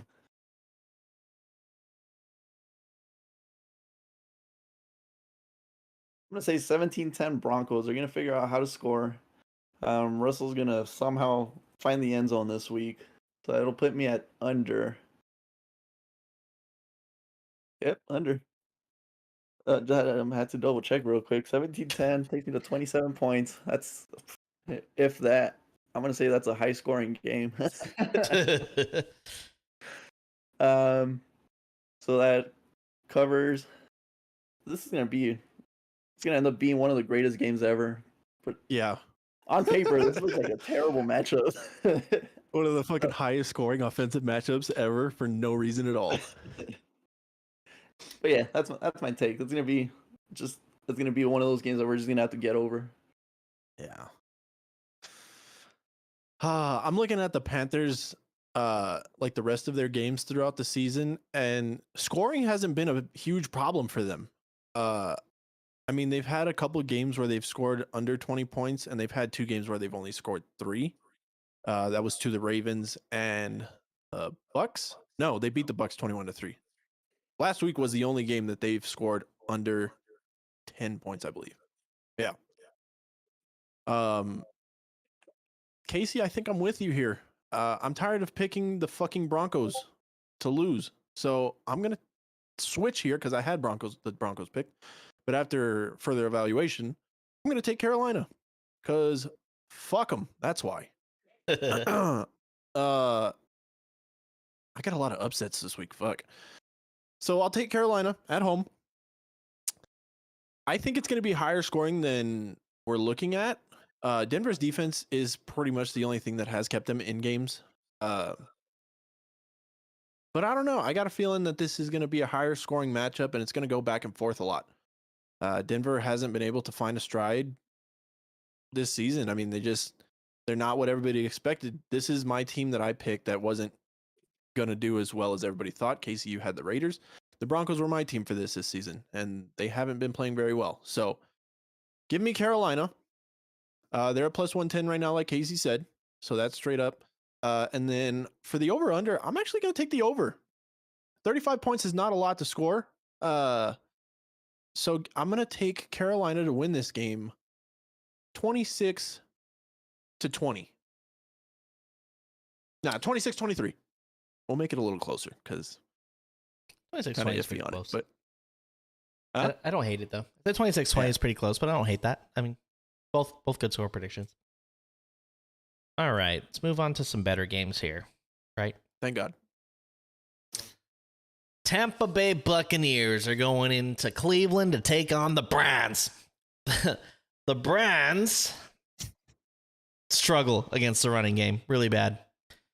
Tampa Bay's got a guy named Leonard Fournette that I think is going to run all over them this weekend. If you guys have Leonard Fournette, start him in fantasy because that's probably might be the number one running back this weekend. But Tom Brady got hot before the bye. They're coming off bye, so I think the Bucs will be fine leading on the running game attack to the Browns. That's the Browns' biggest weakness is the running game. This is also Jacoby Brissett's last game before Deshaun Watson returns next week. I forgot about that. So I think he'll give him one more good, gritty outing, but he won't be the quarterback next week because Deshaun Watson returns in Houston, which is crazy. They did that on purpose. Yeah, I'm sure they did. But I believe the Buccaneers will win this game. I think it'll be a closer game than everybody thinks it's going to be. I think some people have the Buccaneers blowing out the Browns here, but I don't think they're going to get blown out. I think the Buccaneers win. They're going to score 28, and the Browns are going to score 23. So 28-23, Buccaneers win. The over hits, and the Buccaneers cover. I like it. Yeah, it kind of sucks that the Bucks went into their bye week when they did because I mean they started to kind of get on the roll again, and then all of a sudden all their momentum kind of stopped. But I think this game could be a trap game for the Bucks, but overall they should be able to win. The Browns defense has been struggling, especially against the run, like Casey said. So Leonard Fournette should have a field day, but I said the same thing about Saquon last week against the Lions, and then he didn't do diddly squat. But Tom Brady at the helm, I think it should be a win for the Bucks. I'm gonna give him the win, 27-21. So I'll have Tampa Bay covering the 3 points, and that'll bring me with the over, the 43.5. So Bucks win in Cleveland, 27-21 over the Browns. I can't wait for Tony to go and pick his entire division to win this week. Nah, fuck them all. Fuck them all. Including the Steelers right now. They're pissing me off. No, I couldn't bring myself to go with the Browns. They've been playing very well. They learned how to. Jacoby Brissett's been getting into that end zone, man. He's been good.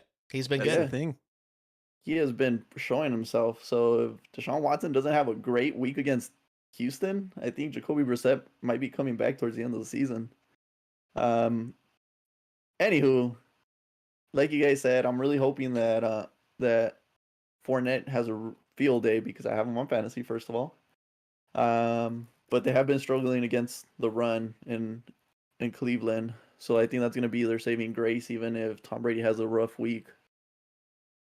This week we get to see if Tom Brady keeps his undefeated streak after the divorce. So that's going to be fun. So I am going to give the Bucks a 27-24 win. Just because fuck the Browns, first of all. Fucking. That'll take them to fourth, hopefully. 24-27.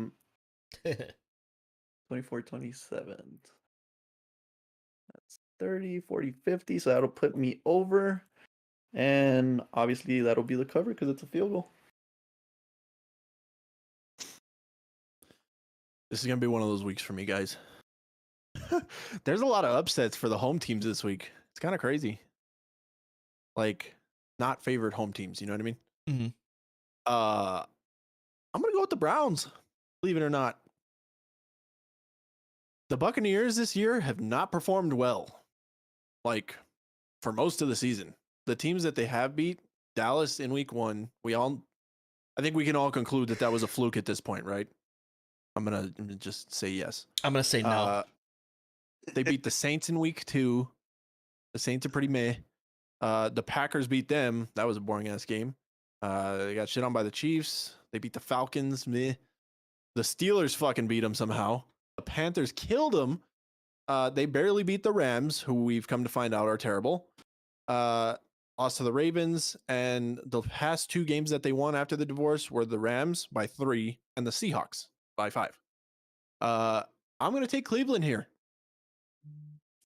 I like Nick Chubb back there, and Jacoby Brissett is finally getting his time to shine, and it sucks that Deshaun Watson's going to come back and steal that away from him because he is a good quarterback. He was with the Colts for a while, no? Like, actually playing? Mhm. Yeah. I feel like he did pretty well there, too, but hopefully he goes out with a big hurrah, and they blow out the Bucks because fuck Tom Brady. I'm tired of him. But I'm going to take Cleveland here at home. I think it's at a good spread right now, but obviously Cleveland's not favored, so that covers already. They're plus 140 right now, so I like that. And then the over-under, I think it's going to be another one of those situations, like I said earlier with the Titans and the Bengals, that Cleveland's going to have to hold down the Bucks offensively, which is a hard thing to do, but I think they can get it done. So give me Cleveland and the under 43.5. It's not that high. No, give me the under on it. I'm going to say 16-10 Cleveland. Low scoring game. Perfect. Just want to jump into over-unders here. You said they're plus 140. Yes. So, do you know if you had bet on Saudi Arabia to beat Argentina this morning? They were plus 2,500. Wow. Yeah. It's how big of an upset it was. But I It's kind of digress. fucked. Yeah. Like I Do you said, think- huge upset. Do you think if Jacoby Brissett plays really well this week, that they don't even think about starting Deshaun? Because I mean, this year they're not really paying Deshaun that much. It's until next year because they were scared that he was going to get suspended for the whole year, so they only give him like I think 1 million this year, and then every other year is Mm-hmm. his big did payouts. do that. So, do you think they just sit him for the whole year and just let him? I would say no. I think he plays in Houston. There's no way you don't play him in Houston. Yeah. That's much Just because the must-watch TV. Browns, they don't really have, like, their playoff hopes are pretty much gone at this point. They already have 7 losses, and I don't think they're good enough to dig out of that, especially in how tough the AFC is this season. Which, I mean, that does bring up the point where it's like, why why put Deshaun Watson in and risk him getting hurt? Just leave Jacoby Brissett and save Deshaun for the next season. So I see your point in it, but I don't think it'll happen. Unless Deshaun Watson comes back and fucking shits the bed in Houston, like hard, like fucking 4 interception hard, then I think Deshaun's going to be their guy because they want to build him up and get him ready for next season and start getting him accustomed to the playbook and get him going so he's settled and ready for next season. They can try to make a run. We'll see. All right. Let's jump into the We next shall. one. We got 1, 2, 3, 4, 5, 6 left. That's a good point, though. It really is. Next game here, we have the Las Vegas Raiders going into Seattle to take on the Seahawks. An old AFC West rivalry is renewed. Yes, the Raiders beat the Broncos last week, but you beat them in overtime. You had to come back. Whoop-de-fucking-do. I think the Seahawks are going to blow out the Raiders this week at home. The Raiders' defense is not good. Kenneth Walker has been explosive. Geno Smith has been liking DK Metcalf and Tyler Lockett down the field. Fun fact, real quick. Sorry to interrupt. Geno Smith is quarterback 7 right now. Yeah, that's what I'm saying. Like Geno Smith, and he can run. He can run. Mhm. Not only throw it, he can run. It's What a because he doesn't get play for for the Seattle. Jets. Yeah, he doesn't play for the Jets. Uh, I think the Seahawks defense can contain the Raiders offense. So I think when they contain Josh Jacobs on the ground at home, rookie cornerback Tariq Woolen has the size to contain Devontae Adams. This is a terrible short trip for Las Vegas to Seattle. And I think Seattle wins 31-14 in Seattle. Blows them out. So give me the Seahawks to win. Seahawks cover. And I'm going to take the over 47.5. That's what the spread's at, correct? Yes. Yes. 47.5. Yep. 47.5. Yeah. Yeah, I just don't see the Raiders winning this game. Yeah, they beat the Broncos last week. Ooh. Yeah, I just don't see the Seahawks losing this game in Seattle, especially. So I have the Seahawks winning 28-17. That's going to be a little closer than what Casey has, but still, 11 points is still a lot in the NFL. But Seattle will definitely be covering the 3.5 points, but I have the under for this game. So Seattle winning, covering with the under.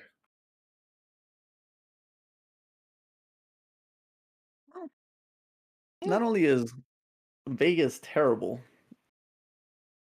which should be a routine win for the Seahawks. The Seahawks have been playing great right now, more than just a loss is at stake at them. They are sitting at the 7th seed, so they're really fighting to keep up there and make playoffs.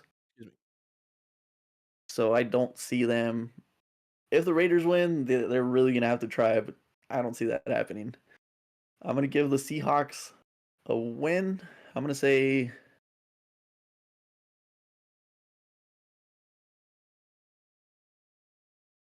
I'm going to say 21-10. I think they'll be able to contain the running game, so they should be good. Outside of the running game, the Raiders aren't really doing much.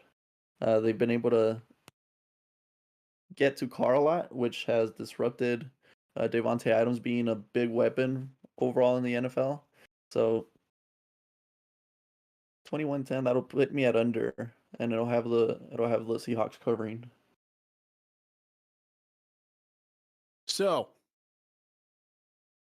these teams seem to have played each other the first game of the season. Are you looking at preseason? No. Hold the fuck up. They couldn't have played each other. Yeah. That's what I'm trying to figure out. That's weird. I don't know. Google's all fucked up. Anyway, I'm with you guys here with Seattle. They're coming off their bye week. They're well rested. And they're tied with the Niners in that division right now for the fucking lead. I mean, the Niners, I believe, have the tiebreaker at this point, but what the fuck? Would have thought? Not me. On the other hand, the Raiders, again, who would have thought? Not us. Casey, apparently, but fuck, they're terrible. Devontae Adams played pretty well last week, Casey. He almost brought you back into fantasy and sealed that game for you, but Robbie Gould then went and scored 10 points. So Fuck Robbie Gould. that was good for me. This game, I don't see Vegas taking it. Casey, that was a fucking huge blowout. And I could see it happening. I don't think it will, I do. but I wouldn't be surprised. The Raiders offense has been able to utilize Devontae Adams more and more as they progress. But the rest of the team just kind of doesn't exist. And Derek Carr is getting fucked like every week. So I can't pick the Raiders. Again, it's the NFL. Anybody can beat anybody in any given week. We say it all the time. So like, it's another one of those games where it wouldn't surprise me, but I have to take the Seahawks here. They're rested. They're ready. What is this? Kenneth Gainwell? Kenneth What's his name? Walker, Kenneth Walker. That's Kenneth yeah, Gainwell That's is why I asked. the Kenneth Walker. One of the Eagles Kenneths. running back. Yes, you're right. It's that fucking bird thing. That's what it is. But he's been playing really well. Geno Smith has also been playing lights out. So Geno Smith for the Seattle Seahawks, not the New York Jets. So give me the Seahawks here. Where there we are. 3.5. I'll take the 3.5 for Seattle. I'll let them cover that. I don't think it's going to be as big of a blowout as Casey has, but I'll give him a 6-point game at 22-16 Seattle. Perfect. Nobody's still in our chat, so we're just gonna truck right along here. Next game here we have the LA Chargers going into Arizona to take on the Arizona Cardinals. The Chargers are favored by 4.5. The over under is 47.5. I think that the Chargers have too much diversity in their passing attack for the Cardinals defense to handle. That's just me there. Also, Kyler Murray's supposed to miss another game. Dude's balling it up on Warzone apparently. But Colt McCoy can try to keep them in the game versus the Bolts, but there's not enough lightning on their offense to keep them in the game. They have to do more than run James Conner, and I just don't see where they can branch out. D-Hop is there too, but I don't know. Colt McCoy's just not the guy there to do that. So I like the Chargers. I like them to win. Let's give them 31-24. They win by a touchdown. So the Chargers will cover that 4.5, and that puts you over the 47.5. Because I still think that the Cardinals are going to score, but I think the Chargers are just going to score more. I wouldn't be surprised if the Chargers stop the Cardinals a little more, and there's a little bit of a blowout, to be honest. So the Cardinals did not do anything against the 49ers on Monday night in Mexico City. I expected that. I know, but like they didn't even like it didn't seem like they Here's showed the up thing, to like, play. The 38-10. The Niners are, this is like the beginning of the season where they're like kind of like even. The Niners were above them a little bit, but since the Cardinals have gone this way and the Niners have gone straight up. Yep. Since like week 3. So I fully expected that. And then you have basically a home crowd for the Niners last week. It's just nuts. One of my buddies was there. It's fucking crazy. Yeah, but that's my prediction there. But shout out to Leanna. Predictions. The very first time I'm actually tuned into sports, guys. Thanks for tuning in, Leanna. We miss you. Come visit us. We'll go to the theme parks. No sports there. Steven. ESPN headquarters is there, isn't it? Well, there's a wide world of World sports place whatever there, the fuck it is. but we won't go to that. Just giving you shit. Steven, what do you got? Steven, you're muted. Yeah, I just don't see the Cardinals. Sorry, the reason why I mute myself, guys, is because Casey's in the other room and he talks loud, so I just don't want to have. It's true. He's got a very projected voice. Yeah, I do. Shut up, Casey. So I just want to apologize for that. But anyways, yeah, I don't see the Cardinals keeping up with the Chargers this week. As you said, Kyler Murray is going to miss his fourth game in a row now. Playing a lot of Warzone, man. I know, Call of Duty. Is Man. his third? No, is it his fourth? I think it's his third game. I think this is 3. It's either 3 or 4. But yeah, I mean the Cardinals, they lost to the Chiefs last week, right? Oh, they lost to the 49ers. 49. No, Yesterday. the Cardinals lost to the 49ers. That's what you just said. You said the Cardinals lost to the Chiefs last Chargers week. lost to the Chiefs. Chargers No, I said lost the to the Chiefs. Chargers. Chargers lost to the Chiefs. I mean, but the Chiefs are good. I have the Chargers winning this game 28-20. Like you said, Casey, the Cardinals could still score some points, but they just can't keep up with the Chargers. 28-20 is my score prediction. So I have LA covering the 4.5, and I have the under 47.5. So give me the Chargers for this game. Oh, wait. That's over now. I changed my score. So it's 48 points. So I have the over. Beautiful. My bad.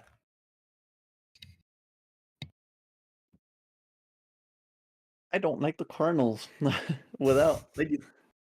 I love how Tony starts his takes every time. It's just It dead just quiet, goes- and then he he just goes- says some random shit. Pause. See, a lot of things run through my mind, especially with all the injuries and all that. So it comes up to this final second for me to be able to say, yeah, especially after hearing the takes from these two. Like, You there's gotta only just so much start- you could say. Start There's only speaking so what you're much you can thinking. say after they finish. Yeah. So, like you guys said, they can still score, but I don't like the Cardinals without Kyler Murray. That he is their quarterback. Without him, they aren't doing much. Scoring wise, I'm gonna give them 14. I'm gonna give them 17 points. So I'll give the Chargers a win. Let's put them at 24-17. I'll give them a touchdown win. That'll put me under. Yes. Yeah, 41. Yep. So I'll do under with them covering on a 24-17 win. I actually like that score a lot. You said that and it just kind of clicked in my head and made sense. Midday game in Arizona. Arizona has a pretty good fan base. I'll give them that. When they play at home, they show up, and that stadium's pretty dope. This is kind of a tough game because you never know what Chargers team is going to show up, right? They played really good as of late, and they're getting a lot of their key players back. Mike Williams was back last week, made a fucking insane. Was it Mike Williams that made that crazy catch? I think it was, No, and he it kind was of tweaked his Keenan ankle Allen. a little bit. It was Keenan Allen. Was it? Okay. Somebody made a crazy catch, and they kind of fucked their ankle a little bit, but they were okay. They kept playing. Either way, I'm with you guys on this. I like the Chargers here. I just don't see Arizona being able to beat them out. Even at home with their crowd behind them. It's just Kyler Murray's too busy getting dubs in Warzone and grinding those gold camos, man. So give me the Chargers to cover their 4.5 spread. They are favored here, so cover that 4.5. As far as the over-under goes, I like Tony's score. I think a little bit more gap. I don't think it's going to be a crazy blowout, but give me the Chargers 26-14.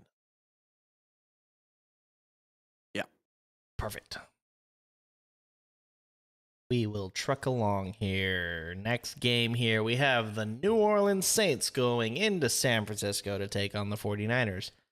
The over-under is 43 in this game. The 49ers are favored by 9.5, as they should be. Originally, the Saints were my pick, like my dark horse pick at the beginning of the year to come out of the NFC. They've been banged up all year. They haven't been able to do anything. This is not a good development for facing this 49ers offensive line. On the other side, the 49ers defense can rattle Andy Dalton. And I'm going to say going into this game, rip Andy Dalton, because he's going to be running for his life in this game. This 49ers defense is going to contain Kamara too. So Christian McCaffrey playing a familiar foe will drive the Saints crazy. I think the 49ers get another big win. They win 34-20. So give it the over 42, 49ers cover the 8 or the 8.5 or whatever it is. 9.5. 9.5 They cover the 9.5. on the spread, and the over-under is at 43, not 42. 43. Sorry, I was trying to say that from my head. Still, everything over. 49ers cover. 49ers win big. I don't see the Saints really competing in this game. They might get some garbage touchdowns in the end, but 49ers are going to wipe the floor with them. Yeah. Yeah, the 49ers have just been showing up week after week now. Now that they're pretty much healthy now. I mean, they're kind of scary now. Kinda. Yeah, I mean, it's going to be, I think the NFC has pretty much shown who the top 4 teams will be this year. Obviously the Eagles, the Vikings are still there, even though they had that fluke last week against the Cowboys. The Cowboys being another one of them. And now the 49ers are pretty much showing that they're pretty much contenders now. So I just don't see the Saints doing much in this game. The 49ers are just firing on all sides of the ball right now. So I don't think it's going to be a blowout, but the 49ers should win this game pretty easily. So I'm going to give the 49ers a 35-24 win. So Damn, give high me scoring, huh? Yeah, I mean, obviously the 49ers can score points. The Saints, I mean, they're so hit and miss right now. I'll give them some points, but obviously the 49ers will still win, easily covering and with the over. So that's my prediction. Tony? Speak your thoughts, son. Speaking of, like you said, once they contain Kamara, there's not really much going on for the Saints. So Andy Dalton is gonna have a rough one. And I agree with you guys. The Niners are getting scarier and scarier by the week. Their offense is explosive. I don't think it'll be too much of a blowout. I'm gonna say 28-12 is the final score, putting me under but still covering. Nice. Short, sweet, to the point. Love it. What I've been doing this week kind of is I've been going back and just looking at previous games to kind of make a decision. I mean, I have my decision made here. The fucking 49ers will win this game. If they don't, then they are frauds because there's no reason they shouldn't. Like I said earlier, the 49ers are skyrocketing on that uptrend, and adding Christian McCaffrey automatically makes them Super Bowl contenders. I mean, if they weren't already. Trey Lance at the beginning of the season, honestly, was a blessing in disguise for them, I think, because Jimmy G's back and he's rocking. He's got Christian McCaffrey behind him now with Elijah Mitchell too. No, yes, Yes.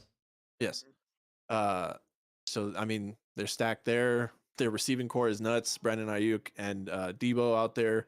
Then you got George Kittle as your tight end. So like, fuck. Not to mention their defense was what was keeping them in the games toward the beginning of the season. They've gotten better too. So I'm terrified of the 49ers at this point. I like, if we had to pick mid-season Super Bowl, I think I'd go Chiefs Niners again because I am worried about it. They're very balanced now and full as a team. The Saints, however, are the complete opposite at this point. They are not full. They are a completely empty team because everybody's fucking hurt. So not good for New Orleans. I am taking this game as my blowout of the week, Casey. I just single out Casey because he's the only one that picks blowouts of the week. I love it. But I'm going to take the Niners here fucking huge. Bigger than the Arizona game last week.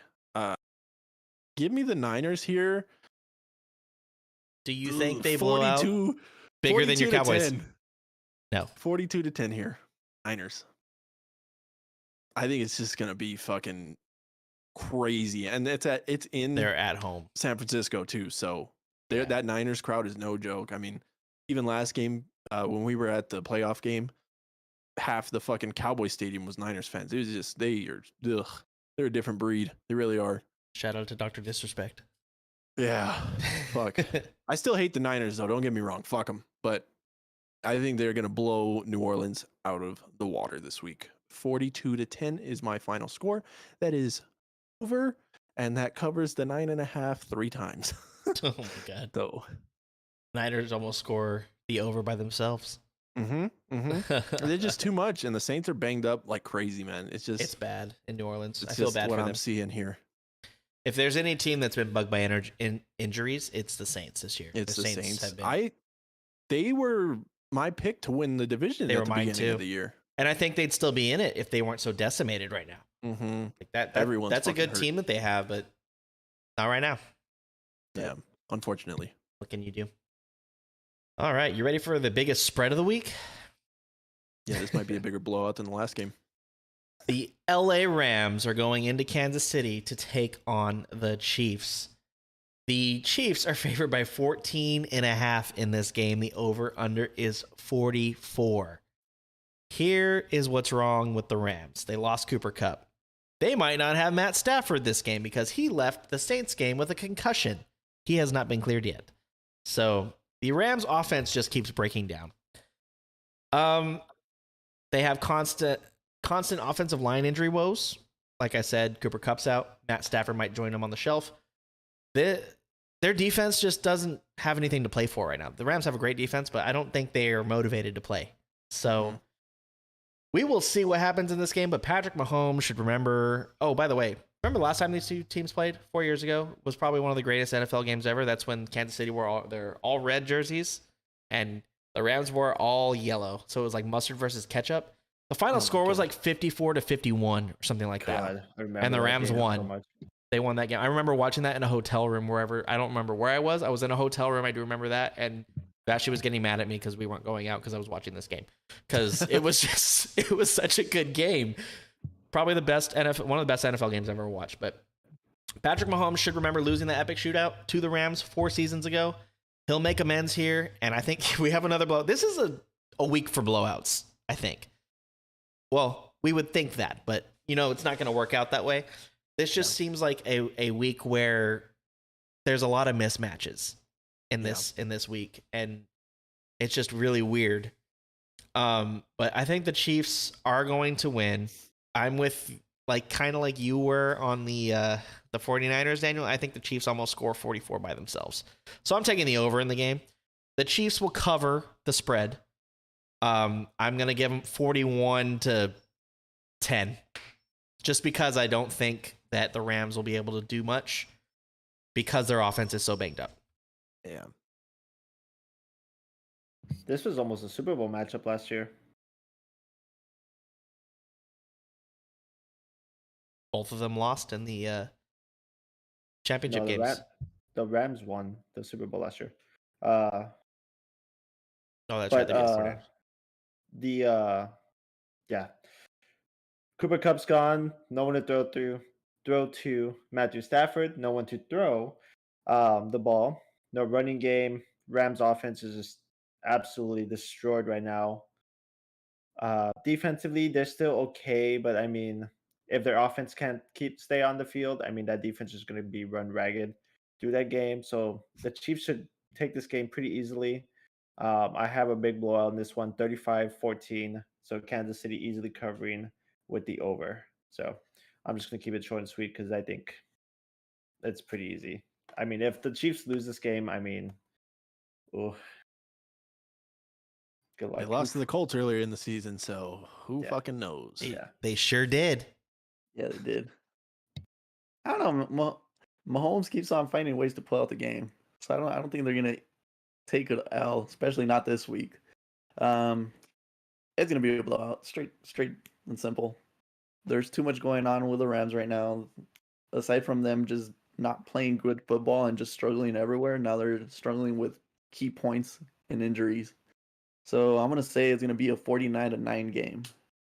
So obviously that covers the over, and that just obliterates the Rams. Yeah. I kind of want to go the same route with that.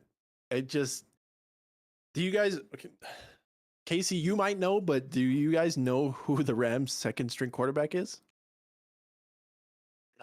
No. Not important. John Wolford. Who? Ever heard of him? Yeah. Is he from He's Tunisia? also questionable. Picked him up last night.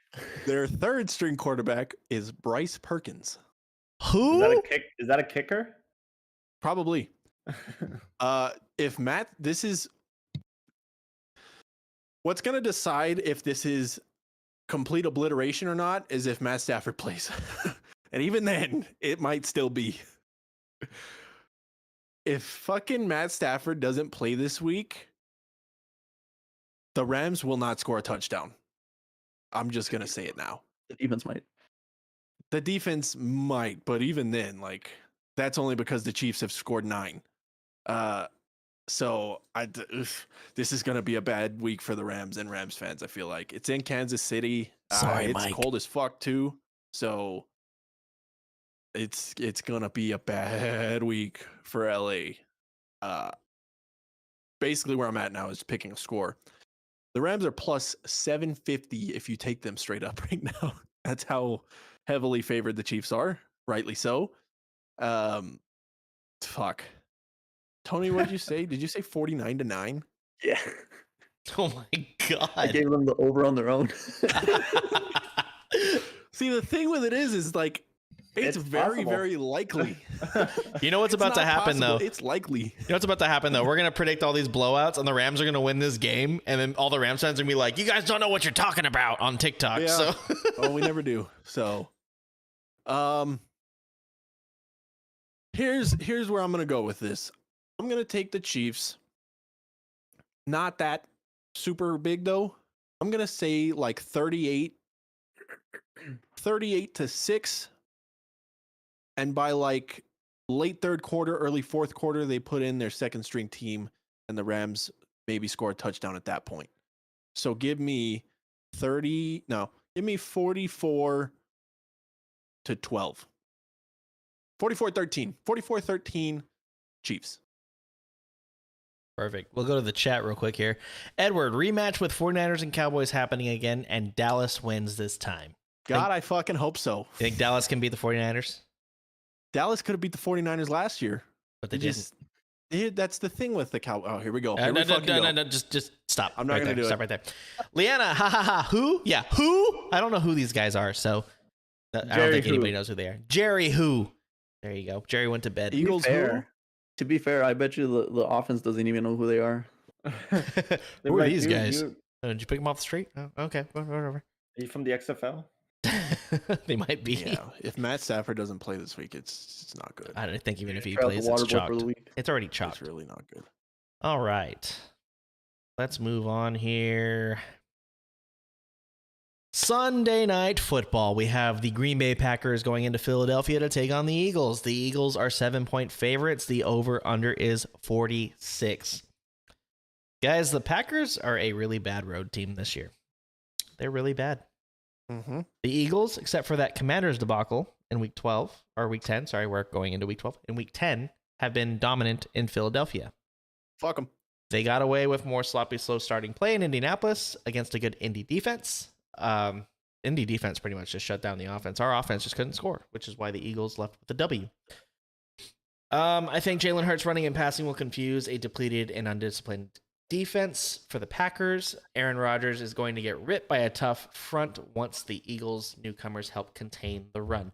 I think this Eagles defense is going to contain the Packers. I think this Eagles offense is going to score on the Packers. I do think that the Packers will get some points, and it might be closer than I think it's going to be. I want to call an Eagles blowout here, but I've called a lot of blowouts today. I'm going to say the Eagles win this game 31-20. That gives you over. The over hits there. The over is 46. Yes, so 31-20. That is 51 points. And the Eagles cover the 7. I'll say the Eagles pull away with a touchdown near the end of the game. It's close until the end of the game. But Eagles win it at home in Philadelphia in front of their fans. Aaron Rodgers goes home sad again. So sad. So sad. Yeah. Shout out to Scott Pilgrim right there. Yeah, I don't see the Packers winning this game. Like Casey said, they're terrible on the road this year. Philly is pretty good. They're 9-1. 10-1. Not the 9-1. The one loss being to the Commanders. Eagles should win this game pretty easily. I have them winning by 10, so they should cover. I have them winning 27-17. The Eagles defense should be a little bit better. I think they picked up Ndamukong Suh. So that's gonna beef up their interior line, which they need that help because their run defense has been kind of getting them into trouble the last 3 games. So that should definitely help with that and contain both Aaron Jones and AJ Dillon, the Russian attack for the Packers. So Philly covers the 7, and I have the under. I have 44 points, so under 46. The Eagles and Philly against the struggling Packers, that's a no-brainer. I don't think it'll be a blowout because the Packers have been surprisingly doing better on offense. I just don't understand what the Eagles' offense is doing right now. They're trying to make Boston Scott a thing when they got one of the top running backs in Sanders. What the fuck are you guys doing? Not just that, they're trying to force the ball, and Hurts is playing some really weird football lately. So they can be explosive, but their offense has been somewhat struggling. So they just got to get back to where they started. Run the ball when you have, and then try and dump it off. Get some good passes in there. But they just got to get that run game back in, because that's what we saw with the Commanders. They started running the ball back up. They got Sanders included again, and they started producing. They almost pulled out that comeback. So they just got to figure out that situation and stop trying to make Michael, what's his name, Boston Scott a thing, and they'll be fine. So I'm gonna give them a 30. I like that 31, Casey. I'm gonna give them a 31-24 win, not a 20. Would you say 20? Yeah, I said 31-20. I'm gonna give it a 9-point difference. So 30. No, that's not 9. That's 7. That's 7. Yes, that's. I'm gonna give them that 31-24 win, just because it should be a routine win for the Eagles. They are the better team overall in this matchup, especially in Philly. They just got to figure out what the hell they're doing with their whole run situation, and they'll be fine for the rest of the season. So that'll take me over because that puts me at 55. So that's a cover as well. Thinking real hard about this one. Here's the thing. Aaron Rodgers, for some reason, plays pretty well against the NFC East. It's not just the Cowboys, it's the whole division. Every year that these two teams play each other, it's usually a good game. It's usually pretty close. I think the Eagles have way more firepower than the Packers.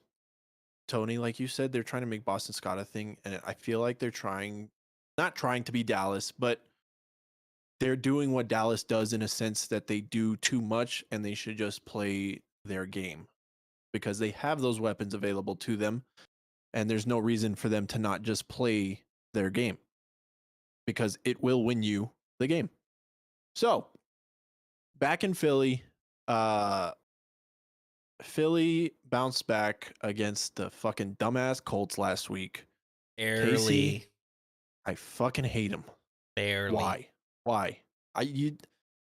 You had to start texting into that group. Once you start talking about the Colts, No, it's not my fucking fault that the Colts can't close out a football game. Whenever they put the graphic that the Colts have like a 90% chance to win or whatever the fuck it is, it's done. I even told Steven, like when I saw that graphic, I was like, Steven, they put the graphic, the Colts are gonna lose. And they lost. We were walking through the mall and he's like, look, I was like, why they gotta show this fucking graphic? We're gonna lose. That's sure enough. I don't know. Philly's a good team.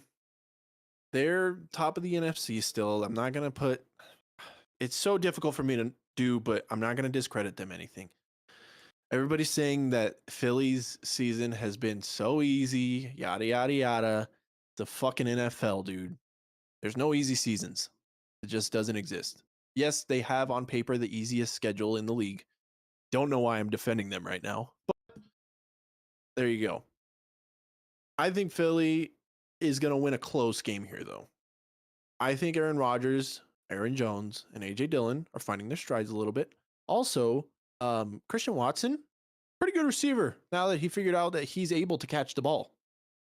He's not bad. He made one like crazy good catch against that. Well, he scored 3 fucking touchdowns against Dallas. He's got confidence now, and I think that's all he was missing. So Rodgers has a receiver to throw to now. I think Robert Tonyan is back and healthy again. I don't know that he was hurt, but he hasn't been doing too much. Fuck off, Janeth. I don't know why I called her by her name because she said that. Oh. She's gonna come in here and fucking hit me. Hit him. Go hit him. Go in there and hit him. Slap him in the balls face. here. No balls. No balls. Either way, What? back to the fucking bullshit Sunday night football game. Give me the Eagles to win. Give me the Packers to cover 7 points. I think this game ends on the foot of Jake Elliott to win. Oh, she's going to come hit me. Do it. Do it Get out again. of here. Harder. Let's jump into the chat since you're going in there. Edward, I bet Aaron Rodgers wins this one too. Let's go Green Bay. Janeth, Yeah. because he's a low-key Eagles fan. That's when he said shut up, and she went in there and beat his ass. Mike's in the chat. Don't forget about Sue and Joseph signings. Without them, JT would have went ballistic on Sunday. And he says, "Sup, Yeah. Casey and crew. How you doing, buddy? Steven made a good point. How's your night been? All right. Good game on Sunday, by the way. Got you in fantasy, though. So I beat him in Not me, fantasy dude. this weekend. No, I got him. And his I know. Eagles got my Colts. So I'd rather my Colts beat the Eagles. Because we had you the whole fucking game. Oh, well. Okay, let me take a step back and finish my take now. Because I wasn't done. Sounds like you were done. No, I was still talking. He didn't even give a score yet. I got halfway through and Janeth came in and started fighting me. So, give me the Eagles to win. Give me the Packers to cover off Jake Elliott's foot to win by a field goal. and I like the under 46 here. I think it's going to be a good defensive game. Adding in Ndamukong Suh is great for the Eagles. I hate that guy because he's a big piece of shit. Dirty ass player. Don't like him. But he's a big fucking ball and he's good at what he does. So, yeah, I'll just end it there because I'm all discombobulated now. Yeah, I agree Thanks, with you Casey. though, Mike, because without Yeah, fuck. without JT, without those guys, I think Jonathan Taylor does go ballistic on you guys. He did pretty good though, but also my kicker did have 23 points, so there's that too. If they were playing in Buffalo, he wouldn't have had 23 points. All right, Tony, you ready for this bullshit? Yeah, I guess. Yeah, let's get over with it.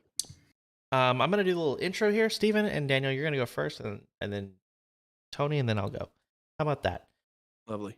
Monday Night Football, we have Tony's Pittsburgh Steelers going into Indianapolis to face my Indianapolis Colts. The Colts are favored by 2.5 in this game. The over-under is 39. I will be attending this game. Fun fact for anybody that cares. Nobody does, but go ahead, Steven. Yeah, nobody cares. Anyways, yeah, I mean, if we had 2 games to not watch this week, this is one of them. Broncos, Panthers being the other one. Monday Night Football. Oof. Casey, I'm gonna be nice, and Tony, I'm sorry. I have the Colts winning 17-14. Low scoring game, but I have the Colts winning by a field goal. Steelers defense has picked up pretty well since they got TJ Watt back. So that's why I think it's going to be kind of closer than I thought it was going to be originally. But I have Indy covering the 2.5 with definitely the under. This game should be close no matter what happens. But I mean, it should be a pretty cool game, a pretty good game to watch, honestly. It's just going to be low scoring, as pretty much all the Colts and Steelers games have been. So, yeah. Daniel.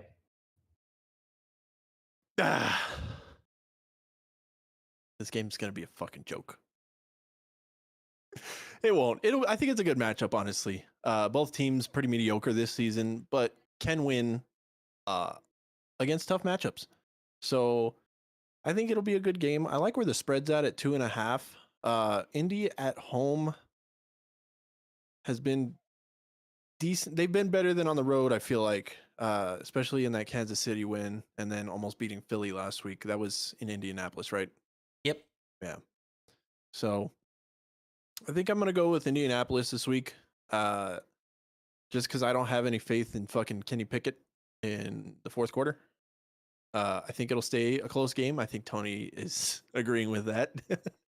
But I think it'll be a close game here. I like the 2.5 spread. I think the Colts will cover it. 2.5. I think they win by like 6 points.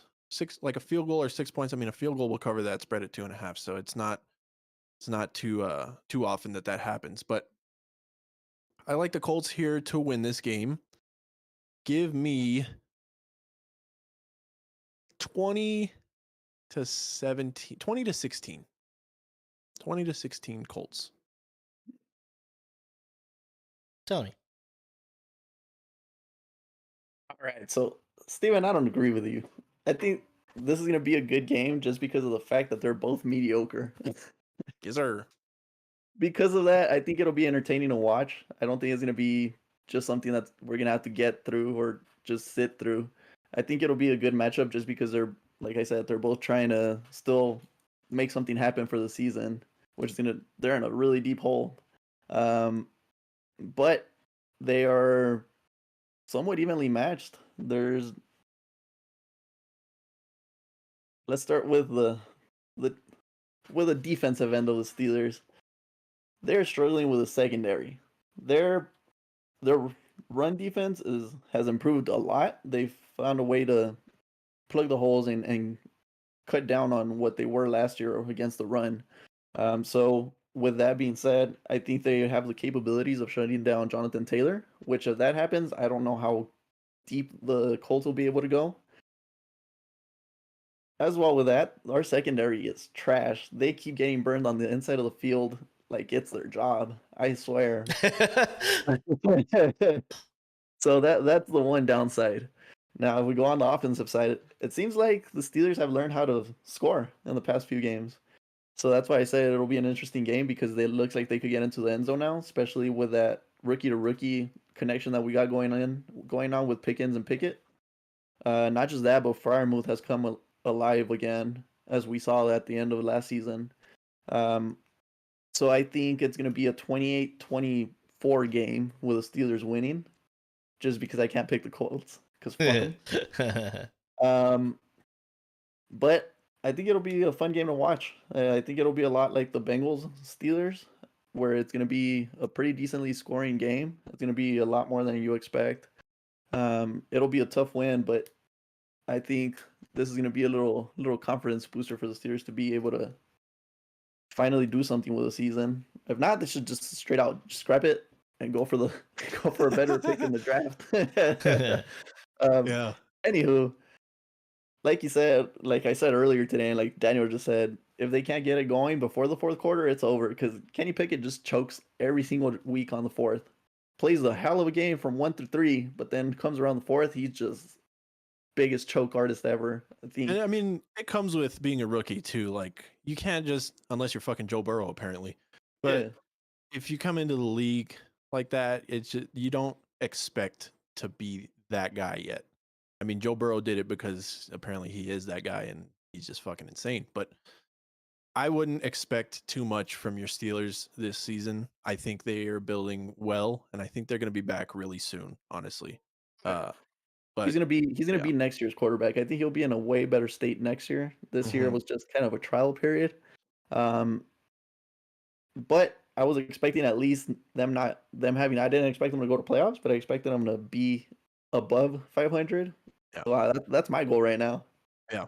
Anywho, I was going to get at. Oh, I am settled that 1 through 3. Let Pickett play. Fourth quarter, bring back Trubisky. Let him close it out. That should be the game plan from here on out. Just let Trubisky close it out.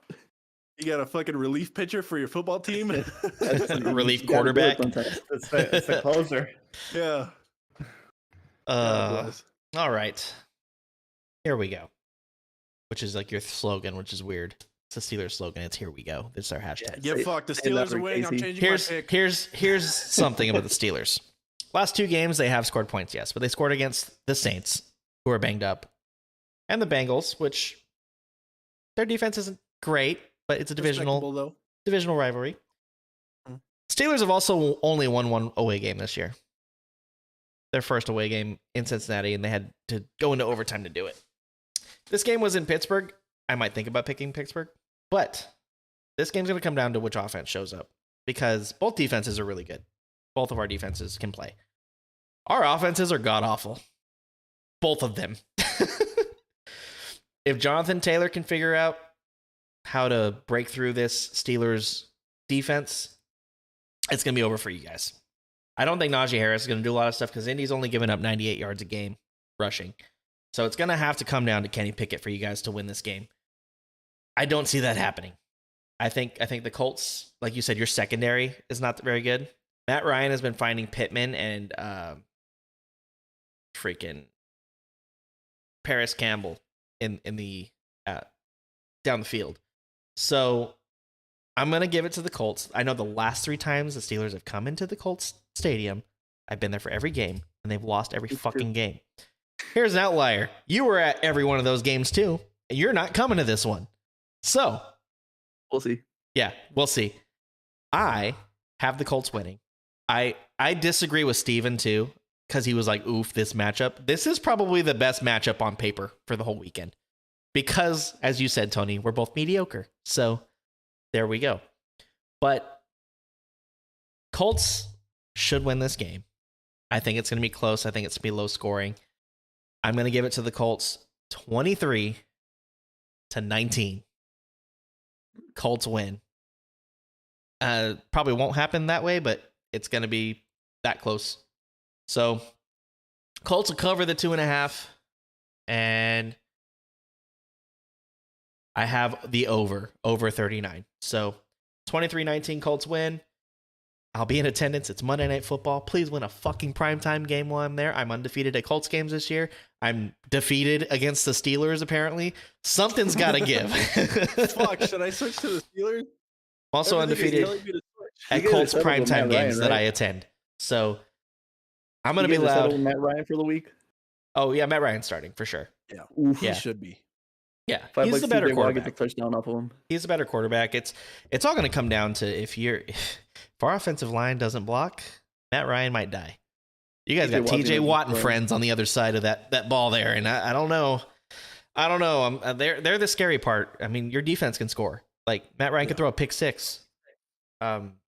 So we'll I see think what the happens. biggest But key to this I'm game rolling is my Colts. the I'm Colts gonna offensive place a line. side bet. I'm gonna say the defense is gonna score more than the offense does for the Steelers.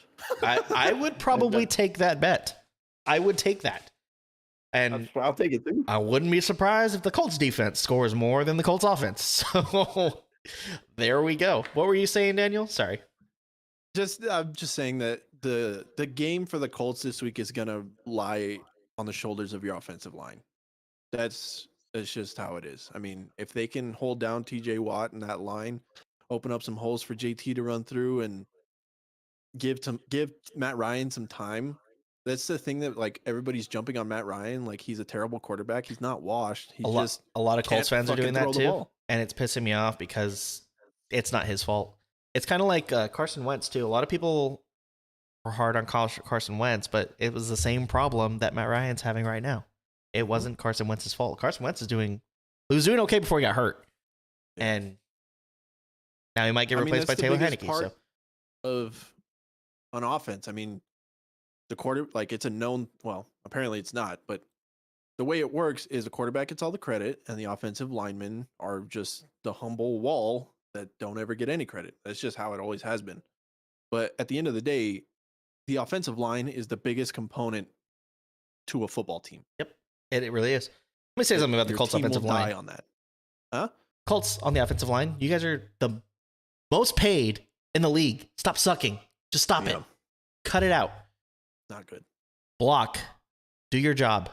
You're paid to block the defenders. Block the defenders. They got to get it together. That's all I got there. Two mediocre teams play on Monday night, and I'm all there for it. Let's go. I think it'll be a good game. It should be I do pretty too. I entertaining. think it'll come down I to don't the think very it's end going to too. be boring as fuck, like Steven was saying. I think this is a lot better of a Monday night game than most of them have been this year. Yeah. That's a good thing Start for our looking at- teams, though, Tony. We're on the up and coming, where we're not there yet. Yeah. We'll get there. We'll get back Yeah. to it soon. We'll be there. Anywho, I'm gonna start looking at flights so that I could secure that win for the Steelers. I do have the extra tickets, so Do we can get up it. there. There you go. I do have to give a little shout out to the game this weekend on Saturday. Michigan Oh, is going into Ohio State. no. Oh. What a game. Oh, yeah. The loser of that game might still make the college football playoff. That's true. So, I mean, as long as the game's close, if someone blows somebody out, I think it's over for them. But Alabama's not getting in. If they do, it's fucking rigged. Tennessee's not Yeah. getting in. They got blown out last week. LSU has So two is losses. They're Oregon. not getting in. So there's not going to be a two SEC teams getting in. I don't even know who the other team would be. Clemson, but I don't even think Clemson's that good. They haven't had a I good think- schedule. USC is at 6 or 7 now. Yeah, they are. They're Yeah, close. USC lost to Stanford though. So it's Georgia, Ohio State, Michigan, TCU right now. Then it's LSU, USC. Oh yeah. So LSU's LSU creeping, too. has two losses and they're at 5. USC has one loss, correct? Or do they have Mm, two? I think they they have have one, They have one, and they're at 6. but they're in the fucking Pac-12. that's so there's that's that. why USC and UCLA are moving to the Big Ten. So Yeah. So there's that too. But go blue. Fuck the Buckeyes. Mhm. I will also be at that game. So hopefully they win. Please win. God, I Casey's fucking gonna have either a really good weekend or a really bad weekend. Or half good They have the weekend. shittiest weekend in the world. Or a half good weekend. Yeah. I'll take the half good weekend with. Well, no, I picked the Colts to win.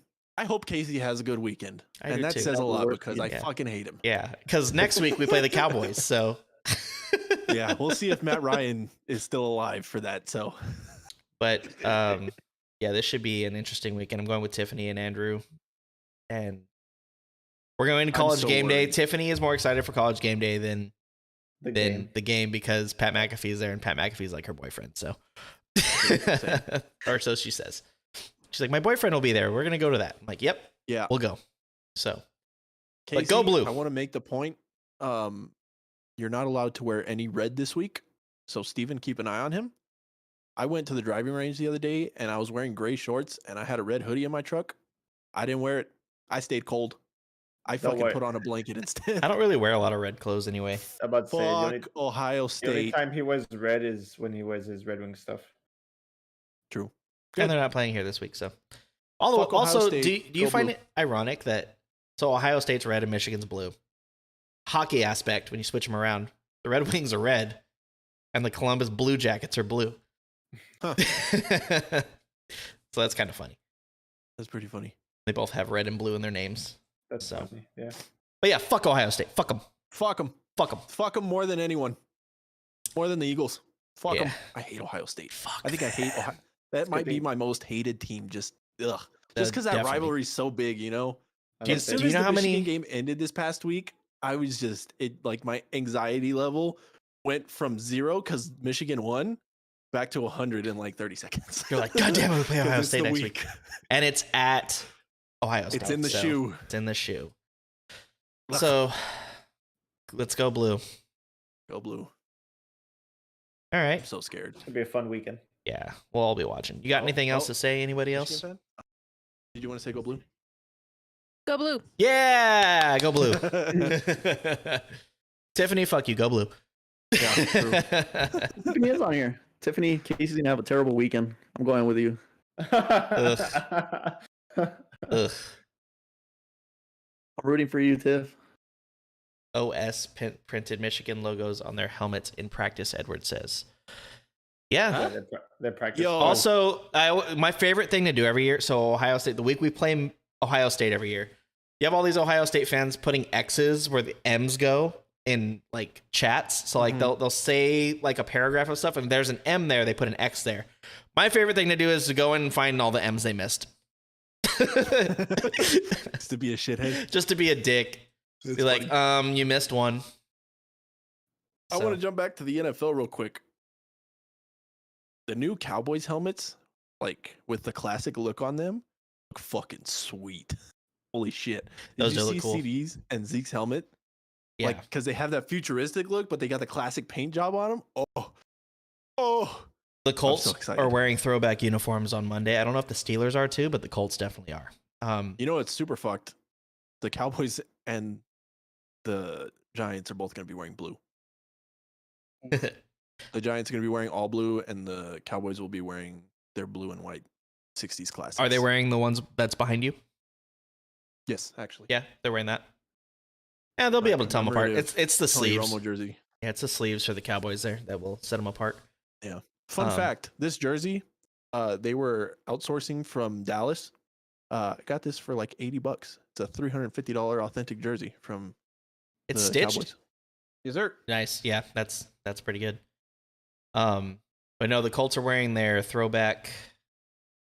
They got the line down the middle, no horseshoe on the side, but they have the horseshoes on the back. They have two Yeah, horseshoes yeah, on the back. two horseshoes on either Um, side of the line. Tony, you should look into the Steelers, see if they're wearing the throwbacks too, because that'd be kind of cool. The Colts are doing like a throwback theme that day. Mm-hmm. I think it'd be cool if they wore that's the theirs. Thanksgiving game. It's those Mhm. throwback uniforms. There's a lot of games this year. There's like 4 fucking games this year on Thanksgiving. Or is it 3? It's 3. There's always three. three. There's always It's three. always 3. Yeah. Well, The it used to just Lions- be the Cowboys and the Lions. So it would be the Lions at noon, the Cowboys at the 3:30 game, and then a night game got added a few years ago. And actually, me and Tony went one of the night. It was Colts Steelers a few years ago on Thanksgiving. Gotcha. So it's pretty cool. Yeah. I saw the Steelers eat some turkey. We saw Antonio Brown like 5 feet from us. It was kind of cool. Uh, pre-concussion. Before Yeah, he pretty decided psychopath. Before CTE. to say fuck it and leave a game. That poor guy. Yeah. He's Like gone to down see a when he path. started in the league and see how like composed and like kind hearted he was until like, and then how crazy he got. It's sad. Yeah, it really Yeah. is. It's not even his fault either. It's just I don't feel bad for him. He's a dumbass. It's true. Yep. He still makes his own choices. Yeah, Yep. he probably has a lot of CTE, but Nobody takes him Really onto those podcasts and say the things that he says. So yeah. Or Yeah. run off of field shirtless the way he did. It's just not okay. I thought that was funny. It's fucking clown town, dude. Clown Town. Yeah. But do want to take the time to say our next live stream next week will not be on Tuesday because I'll be traveling on that day. And me and Steven have a work dinner we have to go to Tuesday night. So Wednesday night, November 30th, will be our next stream. So 8:30 Eastern time. Please join us if you guys feel free. We're going to try it on TikTok again. We're going to see how this TikTok thing went right now because I think it went okay. So we'll We've see. had a lot of people cycling in and out. You need to get that stream key though. I mean, that's gonna be Yeah. We need to what look works for us on into that. we need to remessage TikTok and be like, yo, we need a stream key so we can stream onto this as well We'll figure because it out. they said We'll get usually it it takes eventually. 4 to 5 days when you apply for it. But we'll Yeah. figure it out. But any y'all boobs got anything else to say? I'll say my week. US Go ahead. England Black Friday. Black Friday, USA, England. USA is undefeated against England in the World Cup. And what'd you Like, say, Steven? Undefeated since always? 1776. 1776. Yeah, we've never lost to England in the World Cup. In the That's World Cup. crazy. Well, in the World Cup. We tied them a few years ago. 1-1. So Edward says, what happened to playoff picture updates? Edward, I just don't have enough time to put that stuff together. It's just, we've been through a lot here in Florida. So when I have some time, we will do that, but we got some time to do that, if that makes sense. Because like even I if we get forgot to the we end of were the supposed season, to we be- can still do that. Yeah, I forgot we were supposed to be doing that. We'll have that ready next week. Yeah, but next, make that a well, topic. I won't be I'll- able to I'll do do it that. if You're I gonna have have to to. do that. So, Yeah. but next week stream is not until Wednesday, November 30th. So just keep that in mind. Might work with your schedule a little better, but I will be traveling, so I can't Yeah. do anything, and they won't do it by themselves. So Having said that, Casey, good point. Those of you that are hanging out in chat, we really appreciate you guys being here for next week's stream and future streams. Make sure you guys are subscribed to the YouTube channel and then click the little bell there. That'll give you notifications for when we do go live. We do only go live once a week on this channel, and we post most of our other stuff on TikTok. So make sure you guys go follow us on TikTok as well. We're going to get the stream key going there. Then it'll be a lot easier for you guys to watch and see all of our content broken up and in shorter bits. So if you live a busy life, busy schedule, you can get that taken care of. But yeah, love it. go back to Casey there. Well, Steve and Tony, you guys want to say anything else? Well, read the chat. That's kind of funny. Wednesday. I'm jazzercising. Edward is jazzercising on Wednesday. And Are you doing it Leanna- at 5:30? Hmm? Somebody will get that reference. 5:30. Jazzercise. Oh, 5:30, jazzercise. Shout out to Six Grinch. o'clock. Dinner with Well, myself. They yeah, can't cancel that 12:30. again. Tell no one. By the way, did you guys see that they're making a horror movie with the Grinch? It's called The Mean One. Yeah. Yeah. It looks 'Cause They creepy. did the fucking Just Winnie like the Pooh slasher. The Winnie Yeah. Pooh one. Yeah. Yeah. Is it the same they're- people that they're are gonna making start it? Oh, I don't maximizing know. on that. Who I'm knows? sure. But Leanna says, heading out. Bye, beautiful people. Bye, Leanna. Thank you for Bye, joining us. Leanna. We miss you. Come visit. We'll go on the Cannon High ride. All right. Well, nobody else has anything else to say. As Daniel said, please subscribe to our channels, guys. We are on TikTok, Twitter, and YouTube. We would love anything. I mean, Daniel, didn't you say we're going to eat some fucking chips when we reach 100? Oh followers? yeah. We're at 84 subscribers on YouTube right now. We've Once gotten we get that, 4 since you said 100 that. mark. We only need 16 more guys. So if you have friends that enjoy NFL talk and World Cup talk, just sports talk, I'm sure we'll be doing more and more stuff as we, truck along with this. And as the NFL season ends, we'll see what you guys want to listen to. If it's NBA, I will go through the rusty books and do that. And Daniel will probably have to take that over because he's the NBA guy. So Oh, I don't watch the NBA anymore. It's a fucking joke. The Lakers well, suck. there you go. No NBA talk. Sorry. We'll probably segue into hockey, honestly. Hockey. Steven in the Stars jersey down there. Our new reverse retro jersey. Shout out. Look at that 3D star. Fuck the Eagles. Nice. You know what I don't like, Steven, about the Stars? I don't like those neon jerseys. I don't like them. It's not the It's not- Stars green. I don't like It's it. it's the last year they have to wear them. So after this Yeah. year, they don't have to wear them anymore. Do you guys know UTEP's going back to Adidas? Why? Oof, downgrade. Yeah. Well, downgrade and go to UTEP. By the way, like to put terms of that Saudi Arabia upset, it'd be like UTEP upsetting Michigan. That's how big it was.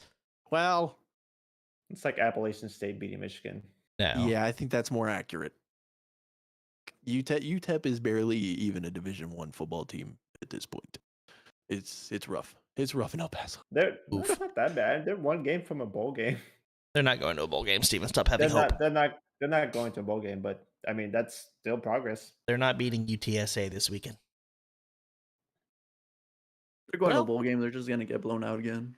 Yeah, it's true. They actually win like the best bowl, one of the best bowls last year. They Like got as blown far out. as game goes, but not bowl game necessarily. Interesting.